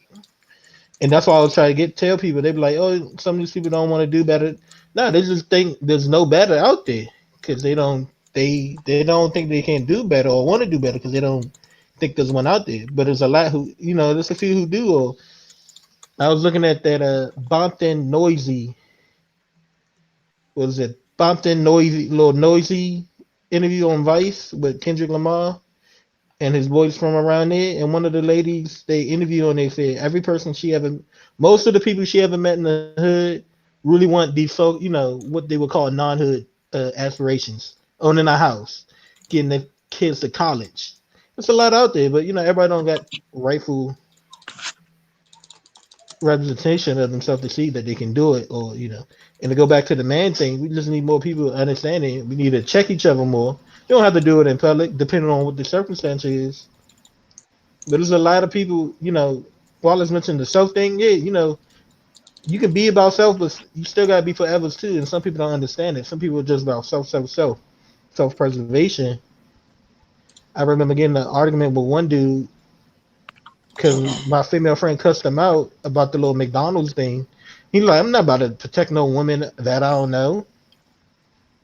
And that's kind of sad. Like, I think we need what Ray said a long time ago. We need like a big talk. Well, he's not gonna protect a woman he don't know because there's been a lot of negativity towards each other, and it's like a war. Hey, There's Clarence, a social. Clarence, Clarence, Terrence, whatever your name Uh, is. I'm sorry. Um, I get what you probably about to say, but there's nothing you can say to me to justify it. I get it. You talk to a person who's been bullied by people all his life, especially women, especially young girls, because we're kids at the time. And I have an aunt that I got a family member that I really don't get along with, but I'm not gonna sit here and watch another grown man beat on one. I have one of my aunts, her ex boyfriend, talked about how he went and helped her, but the dude abusing her. You're gonna have those cases. But I think I'm just a racist person. I probably, some of it is military and some of it has just always been me. I'm willing Yeah. to put myself above others to protect someone, especially someone who can defend himself. One thing I can't Well, I stand is understand. I don't need to hear I understand. all this. I understand that. I understand. I understand all that. But everybody's not you. Everybody's not as virtuous as you. Some I people, get that, if people and that goes. people treat them a certain way, they are going to respond negatively. They're not going to do the whole Peter Parker superhero thing where they're going to And I get defend that, and that just shows me we people need to who get people back don't do together. them positive. Yeah. Uh, Okay, all right. Here's a question because we just had that Tyrone Muhammad situation where he walked into an Asian nail salon, and the women, him throwing bricks in there was a retaliation of them abusing the black women that went in there. They Mm-hmm. bailed him multiple out. times. Yeah, they bailed him out. He went back the next day, and there were still black women in there. So, and a lot of people felt like he did that for nothing. So, let's yeah. say, and then you got That's another situation. Hold on, let me finish. Then you got another situation like the bus driver uppercut. Like you knew what the girl did. She spit on him. She hit him. And you like he was while driving the bus, and he could have like if that bus could have crashed, he could have hurt a lot of people in the back. So he uppercut her, and everybody felt like that was righteous. So well, how do you decipher that? how you decipher that. I don't know because probably I've been doing martial arts and stuff in my life. I feel there's different ways of subduing people. I've seen moves that So do can, you feel like the bus driver uppercut was wrong? in a way, on my personal opinion, yes, on a But then, on a more other level, I understand. Like you wanna play these games like your man, you're gonna get uppercutted. I get it. But for me, it's different because like I said, I know techniques that can hold a 300-pound man down like like he 5 years old.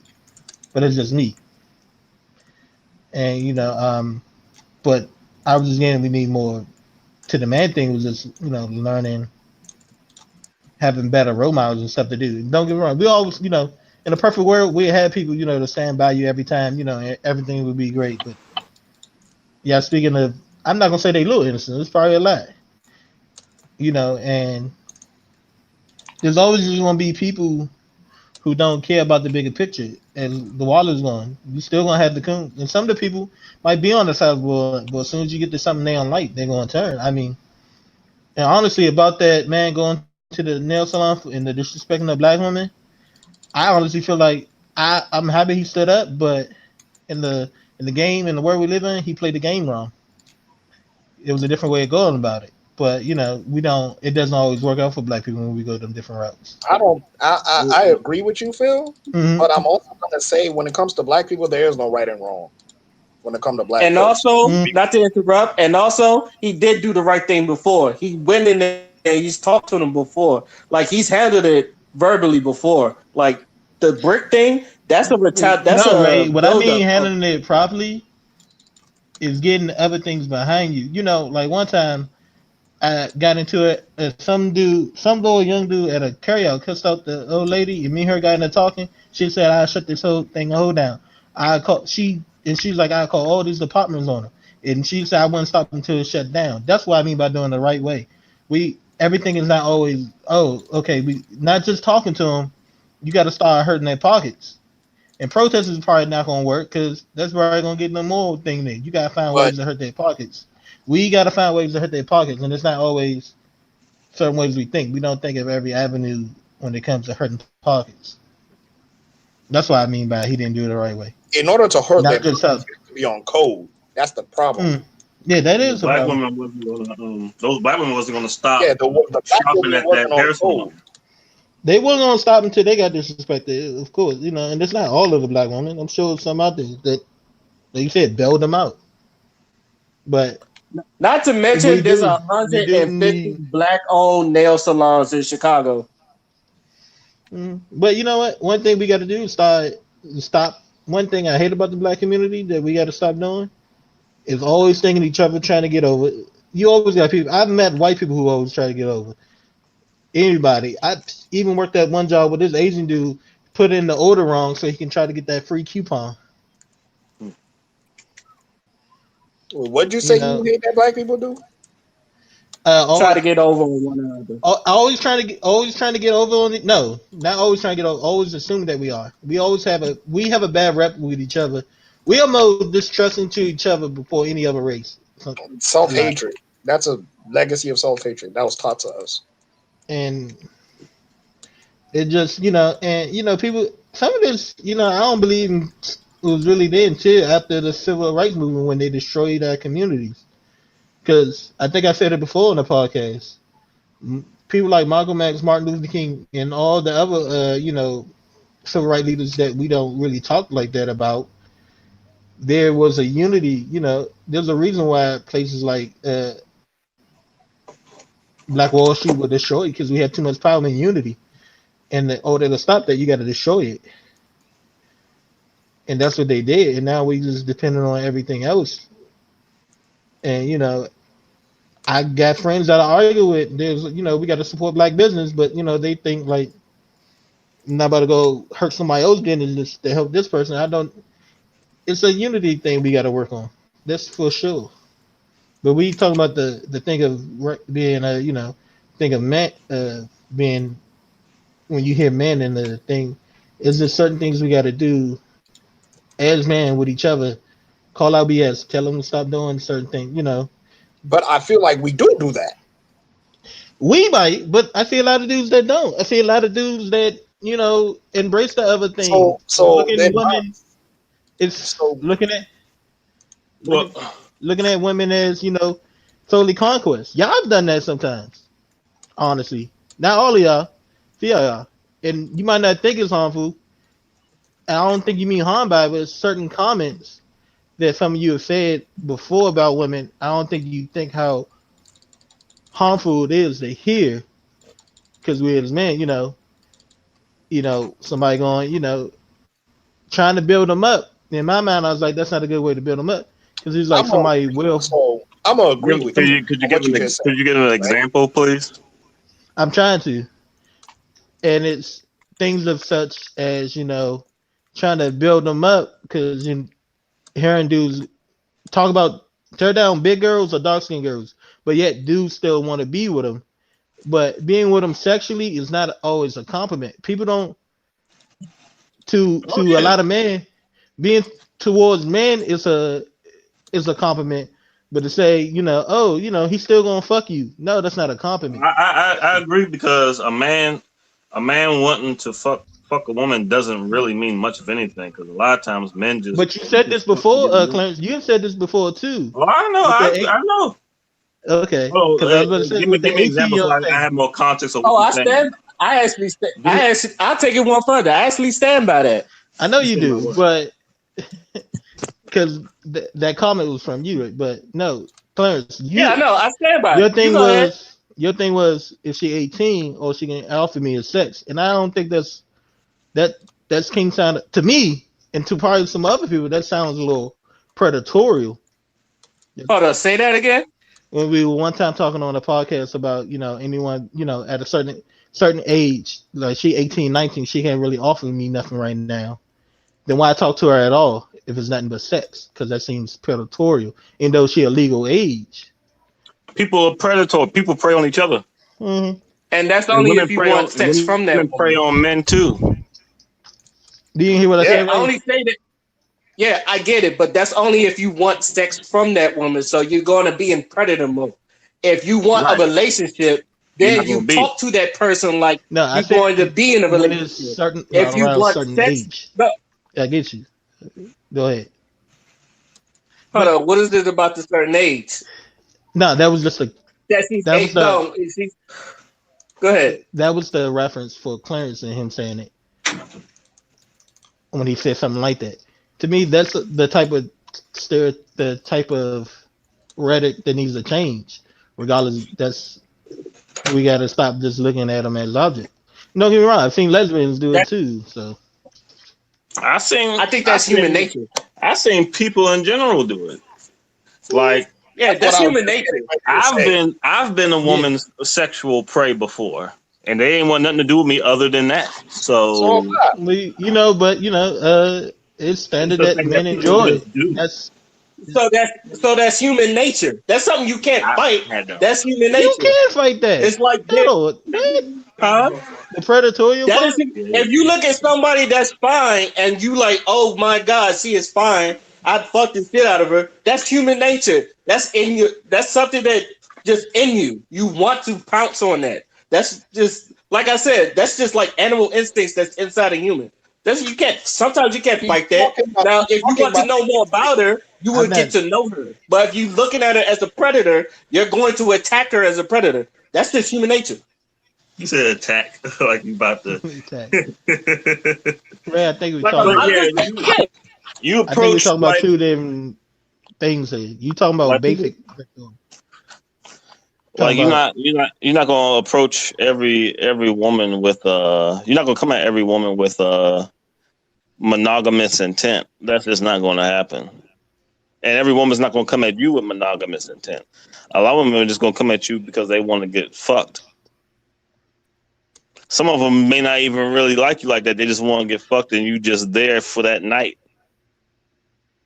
hit list. Or they might think that mm, you have I a was just big dick, or you look masculine at the time. You look masculine at the time, and they want it, but they don't want nothing to do with you because they with some other dude that so they just want a quick fuck, and not to be bothered with you like that because they already on some other dude mm. or dating Yeah. somebody already.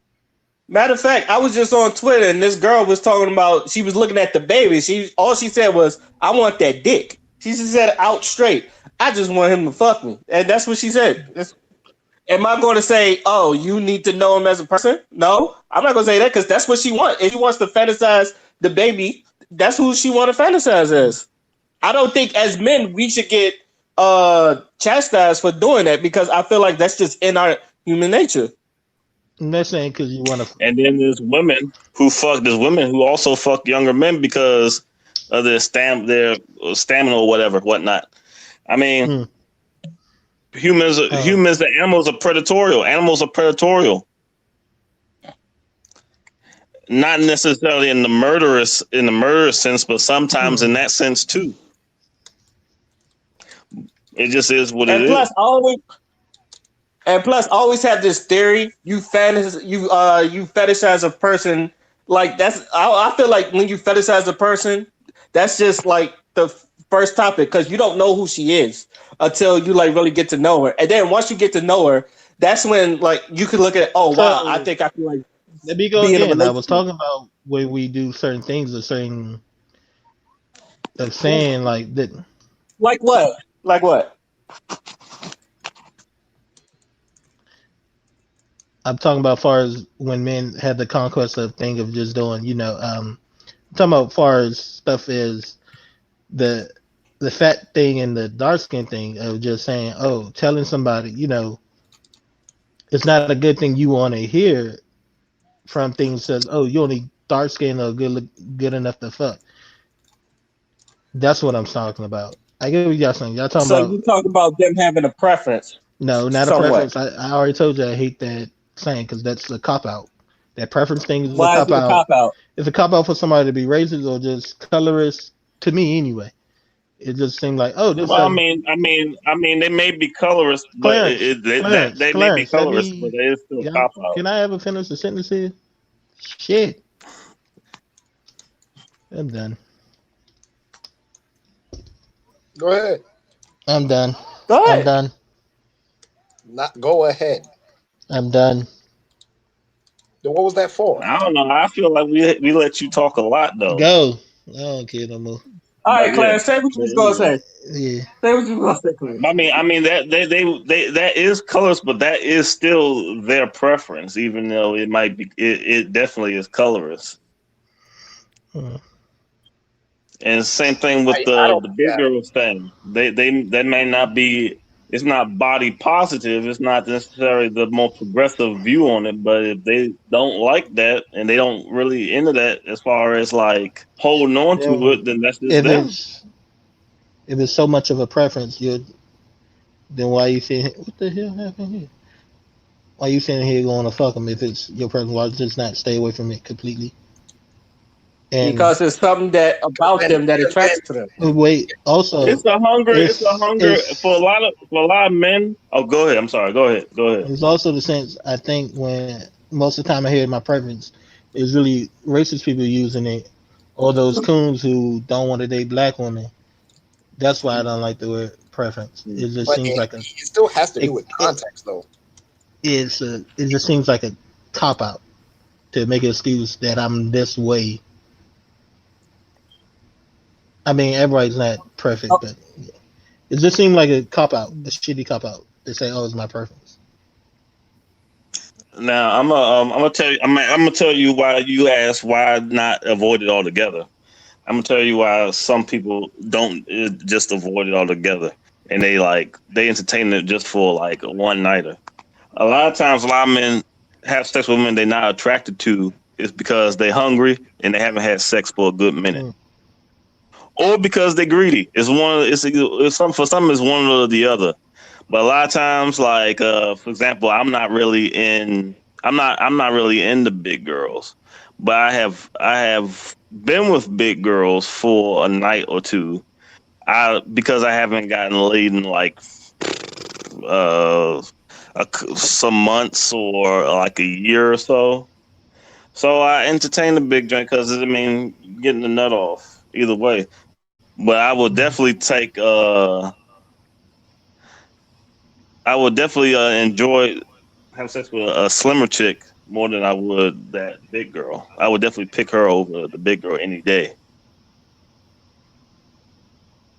It's like if you used to eat and go if you like a certain type of food, but you haven't eaten in a while, so you got some saltese crackers right there. You got some lesser than food right there. In your opinion, you gonna eat that food regardless of what it is because you haven't had a good meal in a while. I know you're talking about. I got bougie taste buds. You got bougie taste buds. Mm. So if you starving, you gonna be picky about what you eating. Define starving. You talking about third world Like your country stomach. starving, or I just haven't ate in the last couple of hours starving? I need food in me right now, or else I'm gonna pass out. I ain't never been that starving, so I can't tell you. Oh wow. That's Man me got the being good stubborn. life. Huh? But The man got the. I still feel like in regards to manhood, Mm-hmm. and the Mhm. image of manhood, there are so many examples of like men doing the right thing, but they never get any shine. That too. I do. I agree on that. And I think that's unfair. If you want to talk It's about definitely.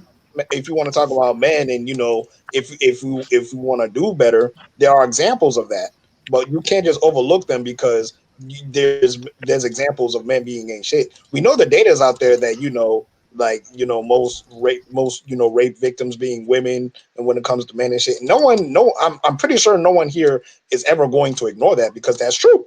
There's data that supports that. Mm-hmm. You know what I'm saying? But at the same time, the generalized language that is being used to just, deface manhood as if we're just some monolith that wants to abuse and rape and assault just for the fuck of it because that's just in our nature is what I had an issue with and why I made the video I made in the first place. And I think the one thing that really even triggered that was when K Michelle said that men aren't good people. That it was an overgeneralization. We all know this. We talked about it in that last episode of the podcast. We all agreed that it was an overgeneralization and an oversimplification of the issues that she been through. And of course, we're going to give the space for the sisters to talk because it's very important to talk about those things. And I just wanted to see if men would, like, we need to look ourselves in the mirror sometimes and be like, this is the image that is placed on us, and we know that we disagree with it. So that should give us the precedent to at least not even really change it because I would like to think that most dudes know right from wrong and shit like that, and they do virtuous things, even when nobody's looking. But because that's not really shown, or that's not the popular narrative to have, it makes it very difficult to have those type of conversations with people that are engaged in that discussion, because they're just so hell bent on proving that men are trash and manhood is this way and all of y'all ain't shit. Mm-hmm. So like if you got a son, he's just supposed to see that and then just look at himself as like, wow, okay, I'm a male. Am I expected to just do these things? Like what about the people that don't do that, or what about the people that fight against that? Because there's plenty of men that fight against that. So what is there to say about them? What type of message do you have for those brothers? Or is it just Mm-hmm. rah, men are trash and nothing y'all can do can ever change that? That's a fact, and we're Shit. gonna live with that. I think At this point, oh, I'm sorry. Go ahead. No, actually, I want to say something real. I want to say something real quick. It's going to be short. At you this sure. point, they even saying that male allies ain't shit. Y'all Cause heard that? Yeah. we mean Yeah, I've man. been hearing that. That's the same. It was like when I think it was Ben Affleck. He wanted to help the Me Too movement, and then someone dug up his past, and then he said, "All right, you know what? Fuck it, I'm not touching it."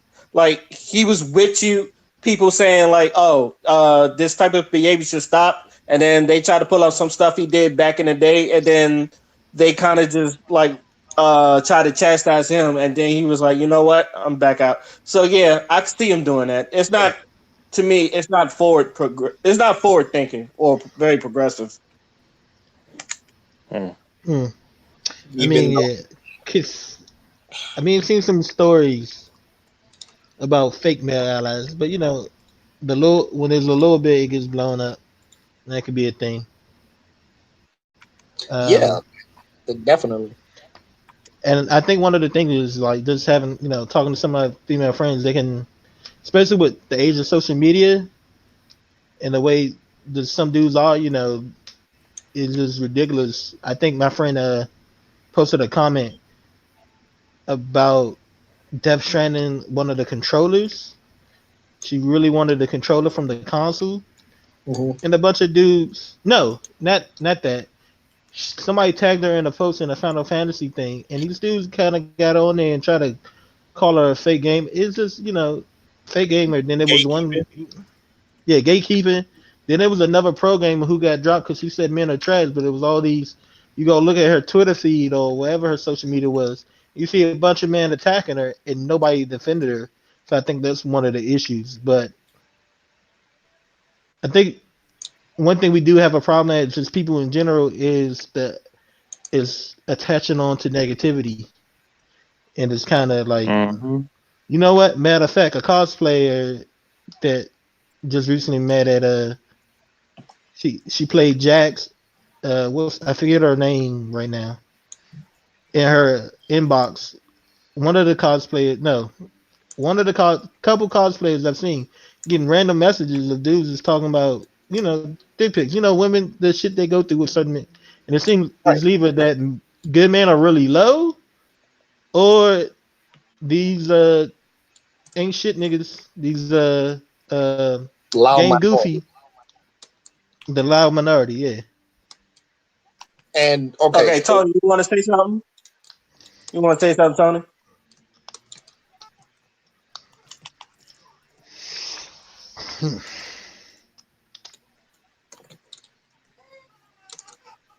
is Tony there? Yeah, he raised his hand. Can you hear us, Tony?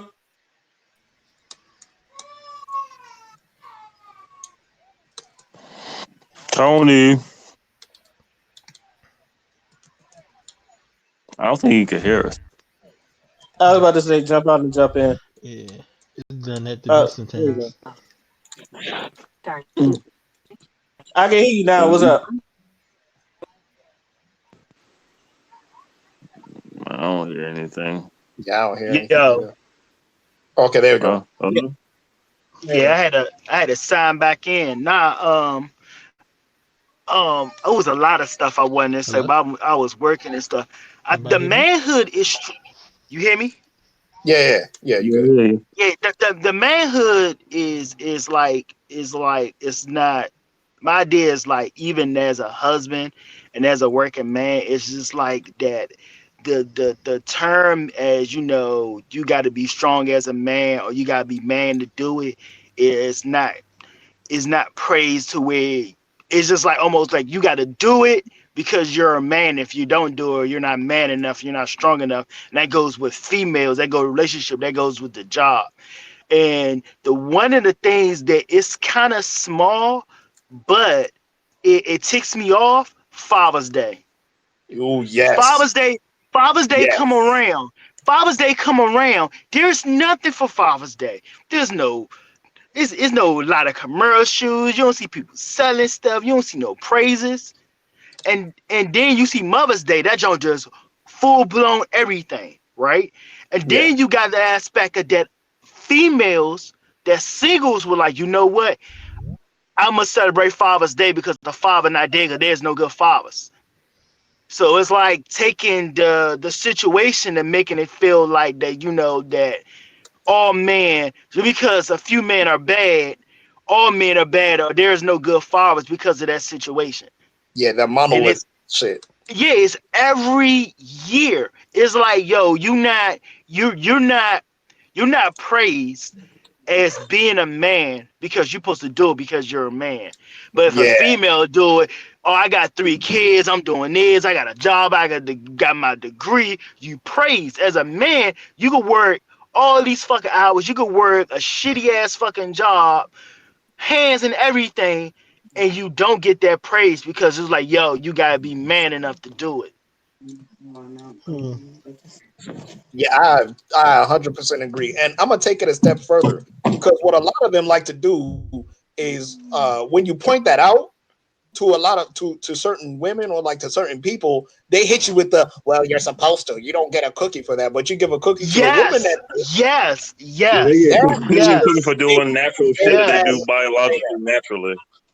But you do like work and shit. You like, yo, you want a cookie because you work and do this and do that. You supposed to do this and do that. Yes, like okay, then what is the point of a Mother's Day? If mothers are supposed to be mothers, we're not supposed to give cookies. Then abolish Mother's Day. I'm not doing it. I But see, don't that's like. the thing I don't about it. care too The much. that's the thing about it. The society of a man is not praised. It's like you could. They got this thing where if a man is in a situation where he's down and out, either depressed, we had a conversation about that, depressed, going through mental stuff, he's not strong enough as a man.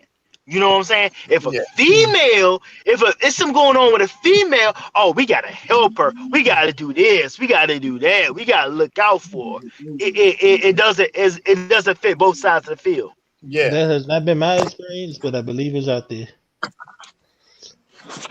But also, I was in the Marine Corps when I talked about my suicide, so that's a different story. that's and that's like my issue with the whole thing is that you see these people are not keeping the same energy. Hmm. And they want to all they want to do is just sit in that seat and criticize and criticize and criticize. And we've been saying for the longest, we see these issues and and we're not ignoring them. They're just making it seem like we're just like whenever we see it, we're not saying shit about it when that's not true. But if he a grown ass man and he not gonna listen, he's not gonna listen. There's nothing we can do about that. There's nothing we can do about a nigga that just ain't gonna listen. And I'm pretty sure all of us has been in those situations where we talk to our homeboys and them niggas don't listen. So Man, why, that was yes, yes, yeah, yes. why do we have to hold that burden whenever a nigga does something ain't shit that has nothing to do with us? But yet we're supposed to hold whatever that nigga did because it was in direct conflict with what you was doing. Um, So then you put him up as the example as this, as this beacon of manhood or whatever, or as this image of manhood, and you spread it out so far and you cast the blanket so wide that when people criticize about what you're saying and actually trying to correct you, coming from men that know about manhood, you got something to say. Or you just stop mansplaining and shit like that. No, we're not mansplaining. You just don't want to hear another point of view because you purposely dilute your perception to justify your narrow ass mentality, and that's what I have a problem with. Hello, I agree. I have Do you? Do you now? I have Yeah, we something hear. to interject. All right. I have something to interject because you know how I want to put this, because you know how like when a woman says Mm. some about toxic things that men do and Yeah. bad Mm-hmm. behaviors, and everybody likes like yeah y'all need to fix this, and yeah y'all need to fix that. Even some men will listen to it and be like, yeah, they do need to fix this, and yeah, there is Toxic something to address, masculinity. huh? I Who's said talking? toxic masculinity. Yeah. But when a man, but when men like in the red pill or the manosphere address toxic things that females do, See that? they're wrong and they're always generalizing, and you just need to fix the people that you just need to fix the circle of women that you talk to, and Mm. it's not Men, the I same, it's see. not the same energy. It's not the same energy. It's like when a man addresses toxic female stuff that females do, and they do it, it's like all types of excuses and no accountability whatsoever. But when men Mm. we talk about men things that men do that are bad, there is a lot of men that will take account that will at least be like, yeah, there are men that do this and that's wrong and we need to do better and this and the third. But you rarely see the same for women, and when it do happen, it's like very far and few in between. We talking about players. Remember, we talking about some women that in their 30s now still claiming to be crazy. Do you think they really gonna take much?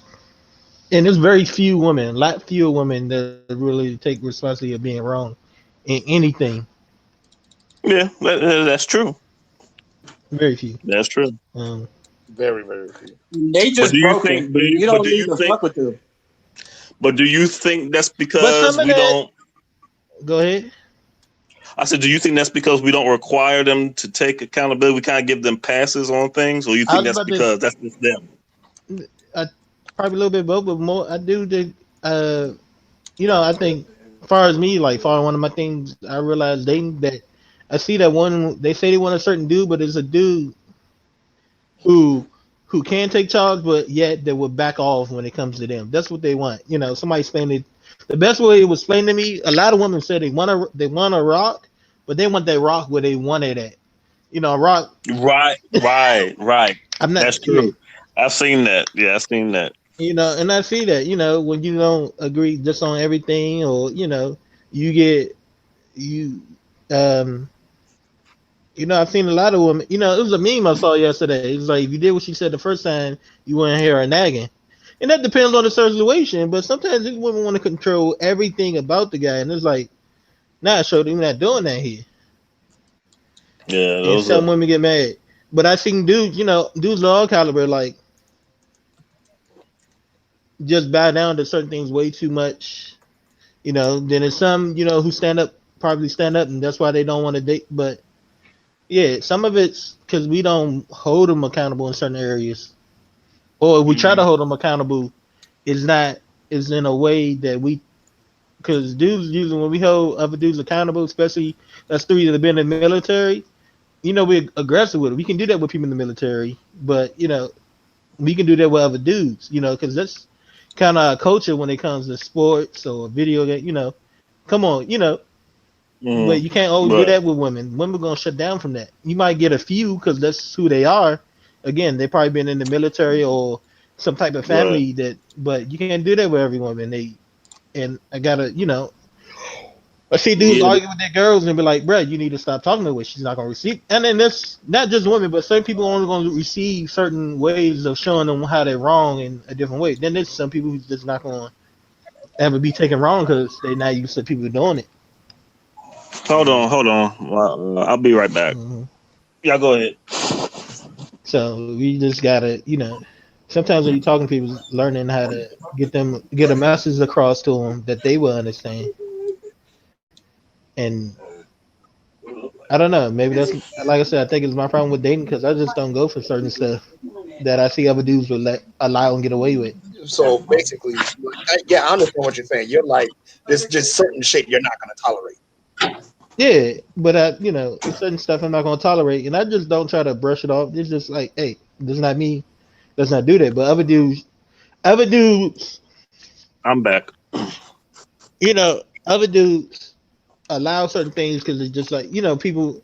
I got in an argument, not an argument, but a disagreement with y'all remember our favorite Italian white guy that used to work in the school store, Uh-oh.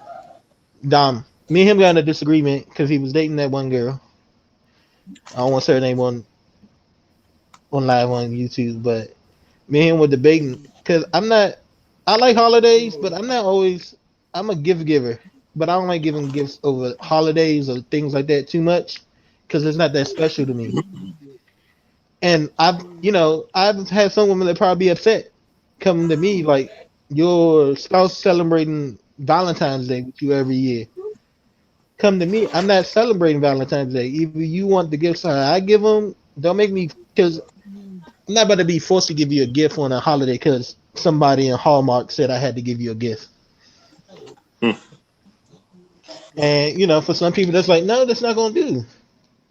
But I stand by what I am. But some people are not gonna like it, so they're gonna go somewhere and get what they want from somebody else.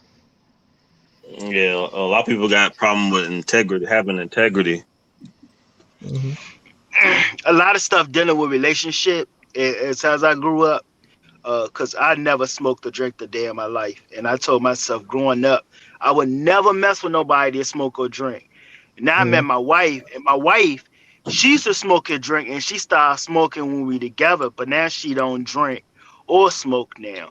But the thing about it, it's like you have your standards. Like you can have your standards about a relationship, or even becoming a man. But when you get older to a certain extent, is there certain things you gotta take to give and take to get some what you want because nothing's not gonna be perfect. A No, lot no, of no. females go So a lot of females grow up like, yo, I want a man with this, with this, with this, and then they grow up to be old as fuck and they be cougars and shit, fuck around young kids and shit all they fucking life, but they don't have no life to set on. But it's like that because these females are the ones that have these standards so high for a man, period. You know what I'm saying?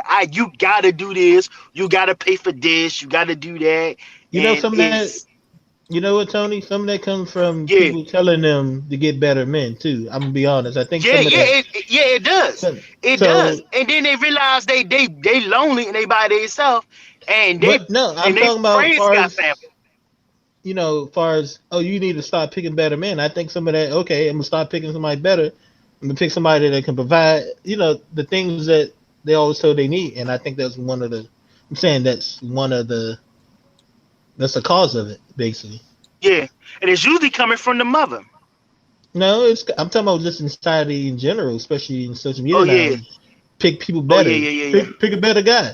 And I try to Yeah. tell people I've seen on the stands where women I've seen it, especially in my family where a woman who thought they had good dudes, but that dude was really that wasn't who he really was, or he was lying, or he switched up on them. But they're like, oh, Now, you can see the signs. That's not always true. People change sometimes. Sometimes it's a drastic change. Sometimes it's that. yeah, that is Sometimes true. it's a slow Some burn. people do change. What was that, Wallace? Sometimes it's a slow burn, Yeah, you don't see it till it's too late. which is, I mean, but that's not something to blame yourself over. Hmm. That's what he if that's what he wants to do, then he's gonna lose out on you, and that should wreck him because of the virtue of your character. So if that wrecks him at the end of the day, dang, Yeah, shit. but then also I did remember I have one friend that told me he knows some dudes out there that just like going in women's lives and causing chaos for no apparent because it's fun to them. They like drama, and Probably so because some they chick. probably never been checked for it either. Hmm. You need to keep that nigga away from everybody. Yeah. So if they see Not that, him, not him. I'm saying he has friends like that. yeah. He But don't agree. if No, he's I dating, understand that guy. You need to keep that guy away from everybody because he's going to fuck someone's life up. And then, like I've seen this a couple times where a man fights for a woman's honor because Mm. your ex boyfriend or the boyfriend you're arguing with disrespects you. So as a man, like he does the chivalrous thing and fight for the woman's honor. Like two things happen: either he beat his ass and she goes back with a boyfriend, or he gets his ass beat and he looks stupid and she still fucks the nigga that abused him. First of all, you Yeah, need I've to keep seen that too. yeah. You need to keep dudes like that, and the woman. First of all, you need to keep dudes like that at a bay, and the women like that that's with them. You need to close them out your life forever because they're the people that get you killed, men and women. It's just people who, for some reason, they are literally people who are like, the fictional character Joker, just here to cause mayhem because they don't care about nobody. They probably don't care about themselves. And the Joker should, as much as I love the Joker should be dead. I've said this. Oh I've yeah, said this many times. He's my favorite yeah. villain, but he You should and be the dead. red hood. You and the red hood. Mm. And But probably a bunch as of other far people as too. me as a straight black man, I get sick and tired of us. For some reason, this year it was like really adamant. This year, straight black man was getting blamed for damn near everything, and I've always said this. It's like I'm pretty sure, like it has to come from somewhere, and I get it. Like I don't want I want to put up this statistics like 70% of the how what is it? 70% of homes are single mothers, but I can understand that a bad father could really spoil a good child too. So I'm not gonna throw that statistic in, but I feel, Mhm. but this is why I like y'all done said many. We need to have like uh a place where like men from every generation we come in and we talk about shit and then we get on code and we do this man law. Y'all remember the Bud Light commercial when they was in this like box and they was talking about man laws. Yeah. I like as funny as that commercial is, like that's the type of stuff I want, but like in a bigger arena. Like this is because unfortunately, I feel like there's things that the older generation could teach us, and then there's things that we probably need to take away. And as far as the young people, we think we know everything, but we don't. So I feel like with all that knowledge in that one roof, we could really start. We could really get something done. We could get on code, and just like for the next 10 years, do it again. We could like I could like stuff like this. I wanted to do like either annually or every decade or even every 5 years. Just like have a bunch of men just come in and then just talk about it and then update the code so that way we could always have this man law we could follow. We could turn unwritten rules to written rules. We can just have stuff we can like used to do back in the old days and take them out and adjust them for the time being. And this is why, and that's why I said the Revolt Summit is a start, but we got a long ways to go. Mhm. I Agreed. agree with that.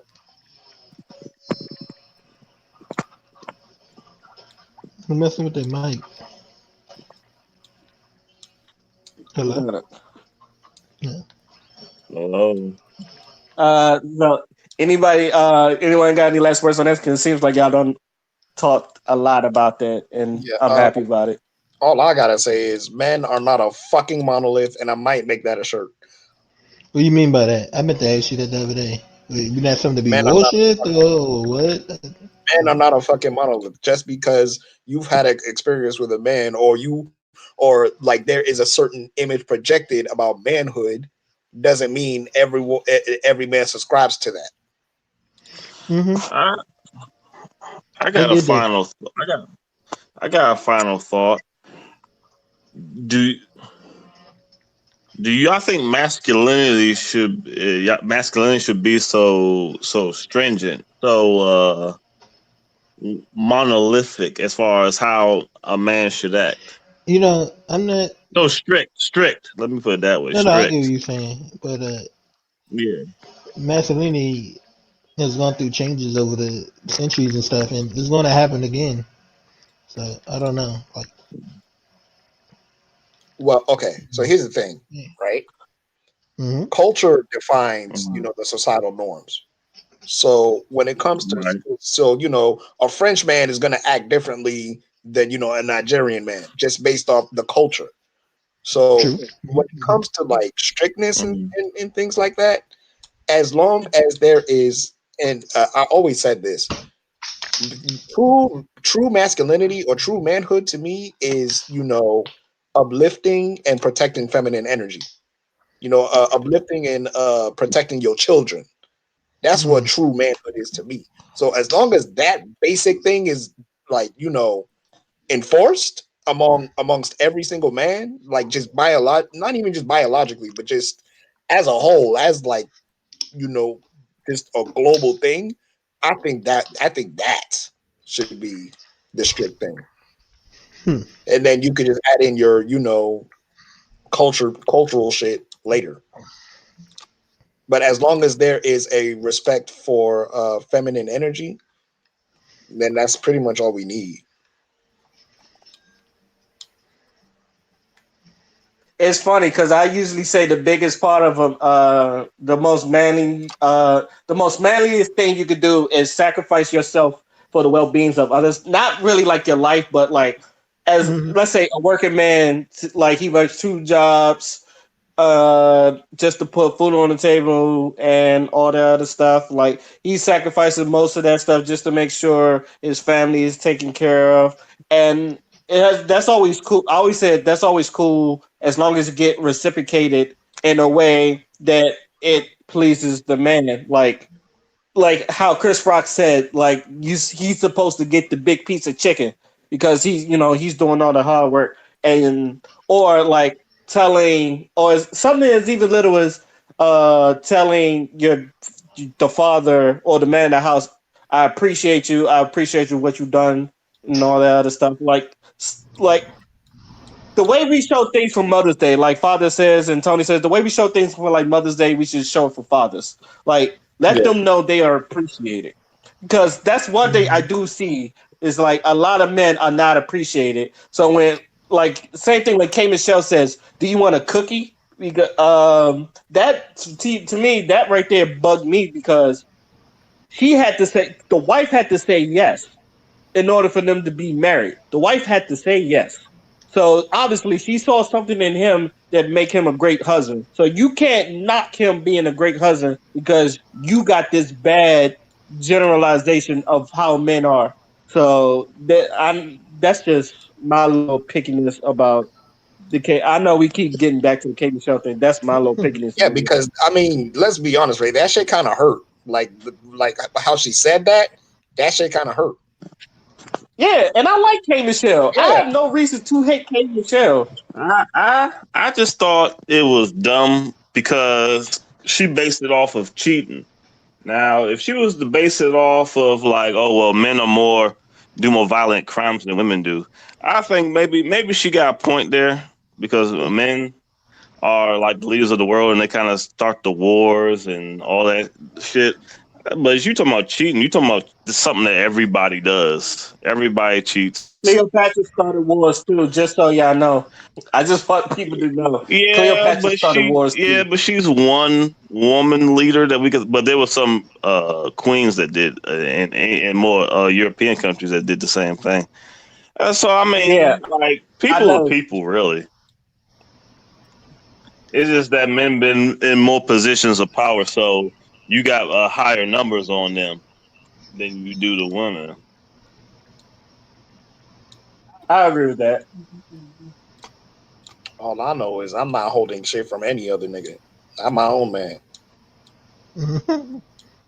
That's Don't why I come do my asking best to me. let that generalization shit get to me, but sometimes you So, can't ignore it. yeah, sometimes, bro, you've been hearing this so long, there's only so much you can take. You feel what I'm saying? If it's all just criticize, there's just so much you can take as a human being. You know what I'm saying? No one wants to be put in a blanket, and I know women don't like that shit either because when you generalize they ass, they got something to say. So that's how I know the Oh same yeah, energy. you know, Yeah. hard was swift with the swiftness.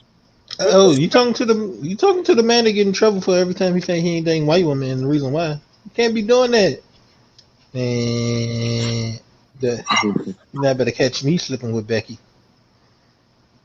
Cause she mad. Yeah. On that note, we're gonna go to our final thoughts, and we're gonna start with Tony. Tony, you there?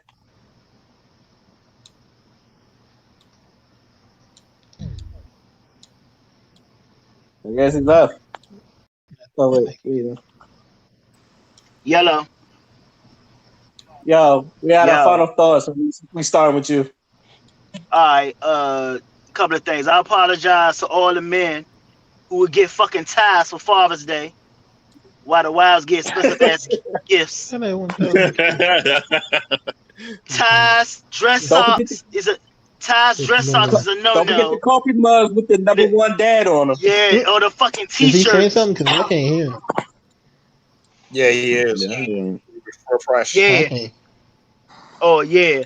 Ties, socks, and mugs for Father's Day is a no no. We deserve better. Men shouldn't have this thing where we should be the one to pay the bills, marry the female, take care of everything, don't complain, and cater to the woman. What type of life is that, B? Um, Slavery. uh, It ain't tricking if you That's got the it though. American dream. I like to call it indentured servitude. Indentured servitude. I call it hey, tricking. it's not good. I mean, my life is not like that with my wife, but it's a lot of dudes like that. What Raymond was saying, I agree. I know when I was in the Traditionally military. speaking. I know when I was in the military, you had a mentor that you bounce ideas off, or if you want to advance to do stuff. And I think a lot of us black men need to do that. Like have different generations where we could sit down and talk and spread ideas, at least advice, or type of networking type of stuff where we just not here all by ourselves. And Yeah.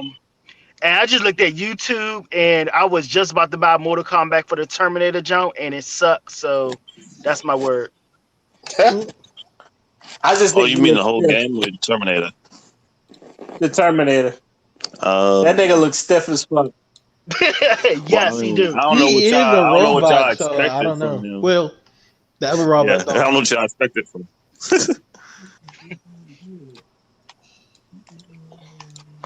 Shining Wolf, you got any last words?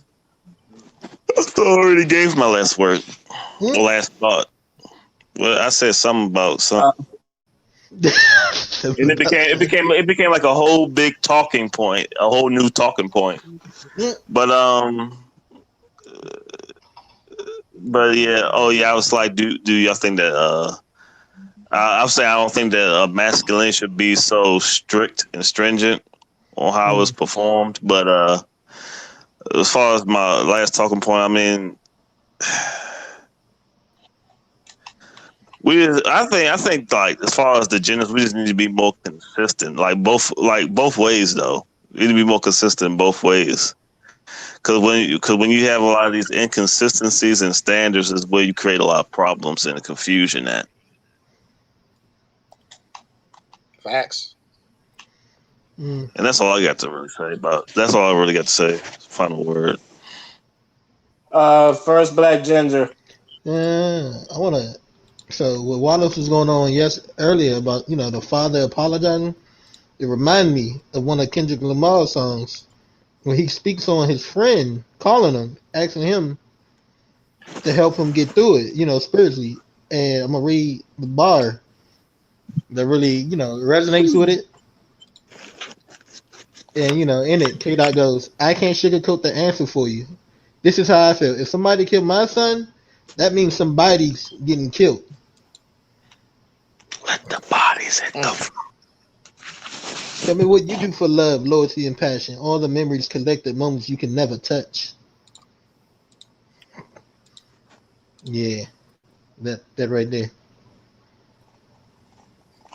That's a Bars. Okay. Bars. Father. okay. Let me see. So for my last word, black. See, my last word. I'm just gonna say this. Black folks, we need to really come together to end this curse of self hatred that we got amongst our people. I'm seeing more people. I'm seeing more people attack Africans. I'm seeing Africans attack Black Americans. I'm seeing Black Americans attack Caribbeans and Africans, just all over the place right now. And like this self hatred shit, like it really becomes apparent when you start having conversations with certain types of Black folks and you see how they view like one another. We don't see Nigerians in South Africa, they having their little spat, you know what I'm saying? ADOS is, trying to do that whole, do for self thing while saying derogatory shit against black immigrants and shit like that, trying to put them into this one, monolithic group. And I know there's a lot of coons that come over here to America and disparage Black Americans, but at the same time, you know what I'm saying? They were taught that. That's not something that they just was born thinking. They was taught that by white supremacy. So when they come over here, they trying to get closer to the white man because that's where the money is at. Not necessarily because they hate Black Americans or anything like that. Because if that was the case, there would have been genocide against y'all and all that. And I don't think that's the case. So when it comes to just the diaspora and within each other, we need to be more aware of each other. We need to see where we're coming from. And me as an African, like I understand that most Africans around me don't know about this. Like, not even no, I'm not even gonna say don't know about the slave trade, but they aren't really hip to what it did to Black Americans in America. They aren't hip to what it really did to Afro Latinos and Afro Latinas across the diaspora and shit like that. So when it comes to having these type of conversations, like there's a lot of layers to unpack, and there's a lot of shit that we need to cover. But what we can't have is the conclusion be that I hate you because you're from America, or I hate you because you're from Panama. Like all that shit, I can't do it. You know what I'm saying? So I just feel like Black folks in general, it don't matter whether you African, it don't matter whether you American, it don't matter whether you from the UK. We need to hear each other's stories to end this cycle of self hatred that we got, because that shit is killing us. That's all I got to say.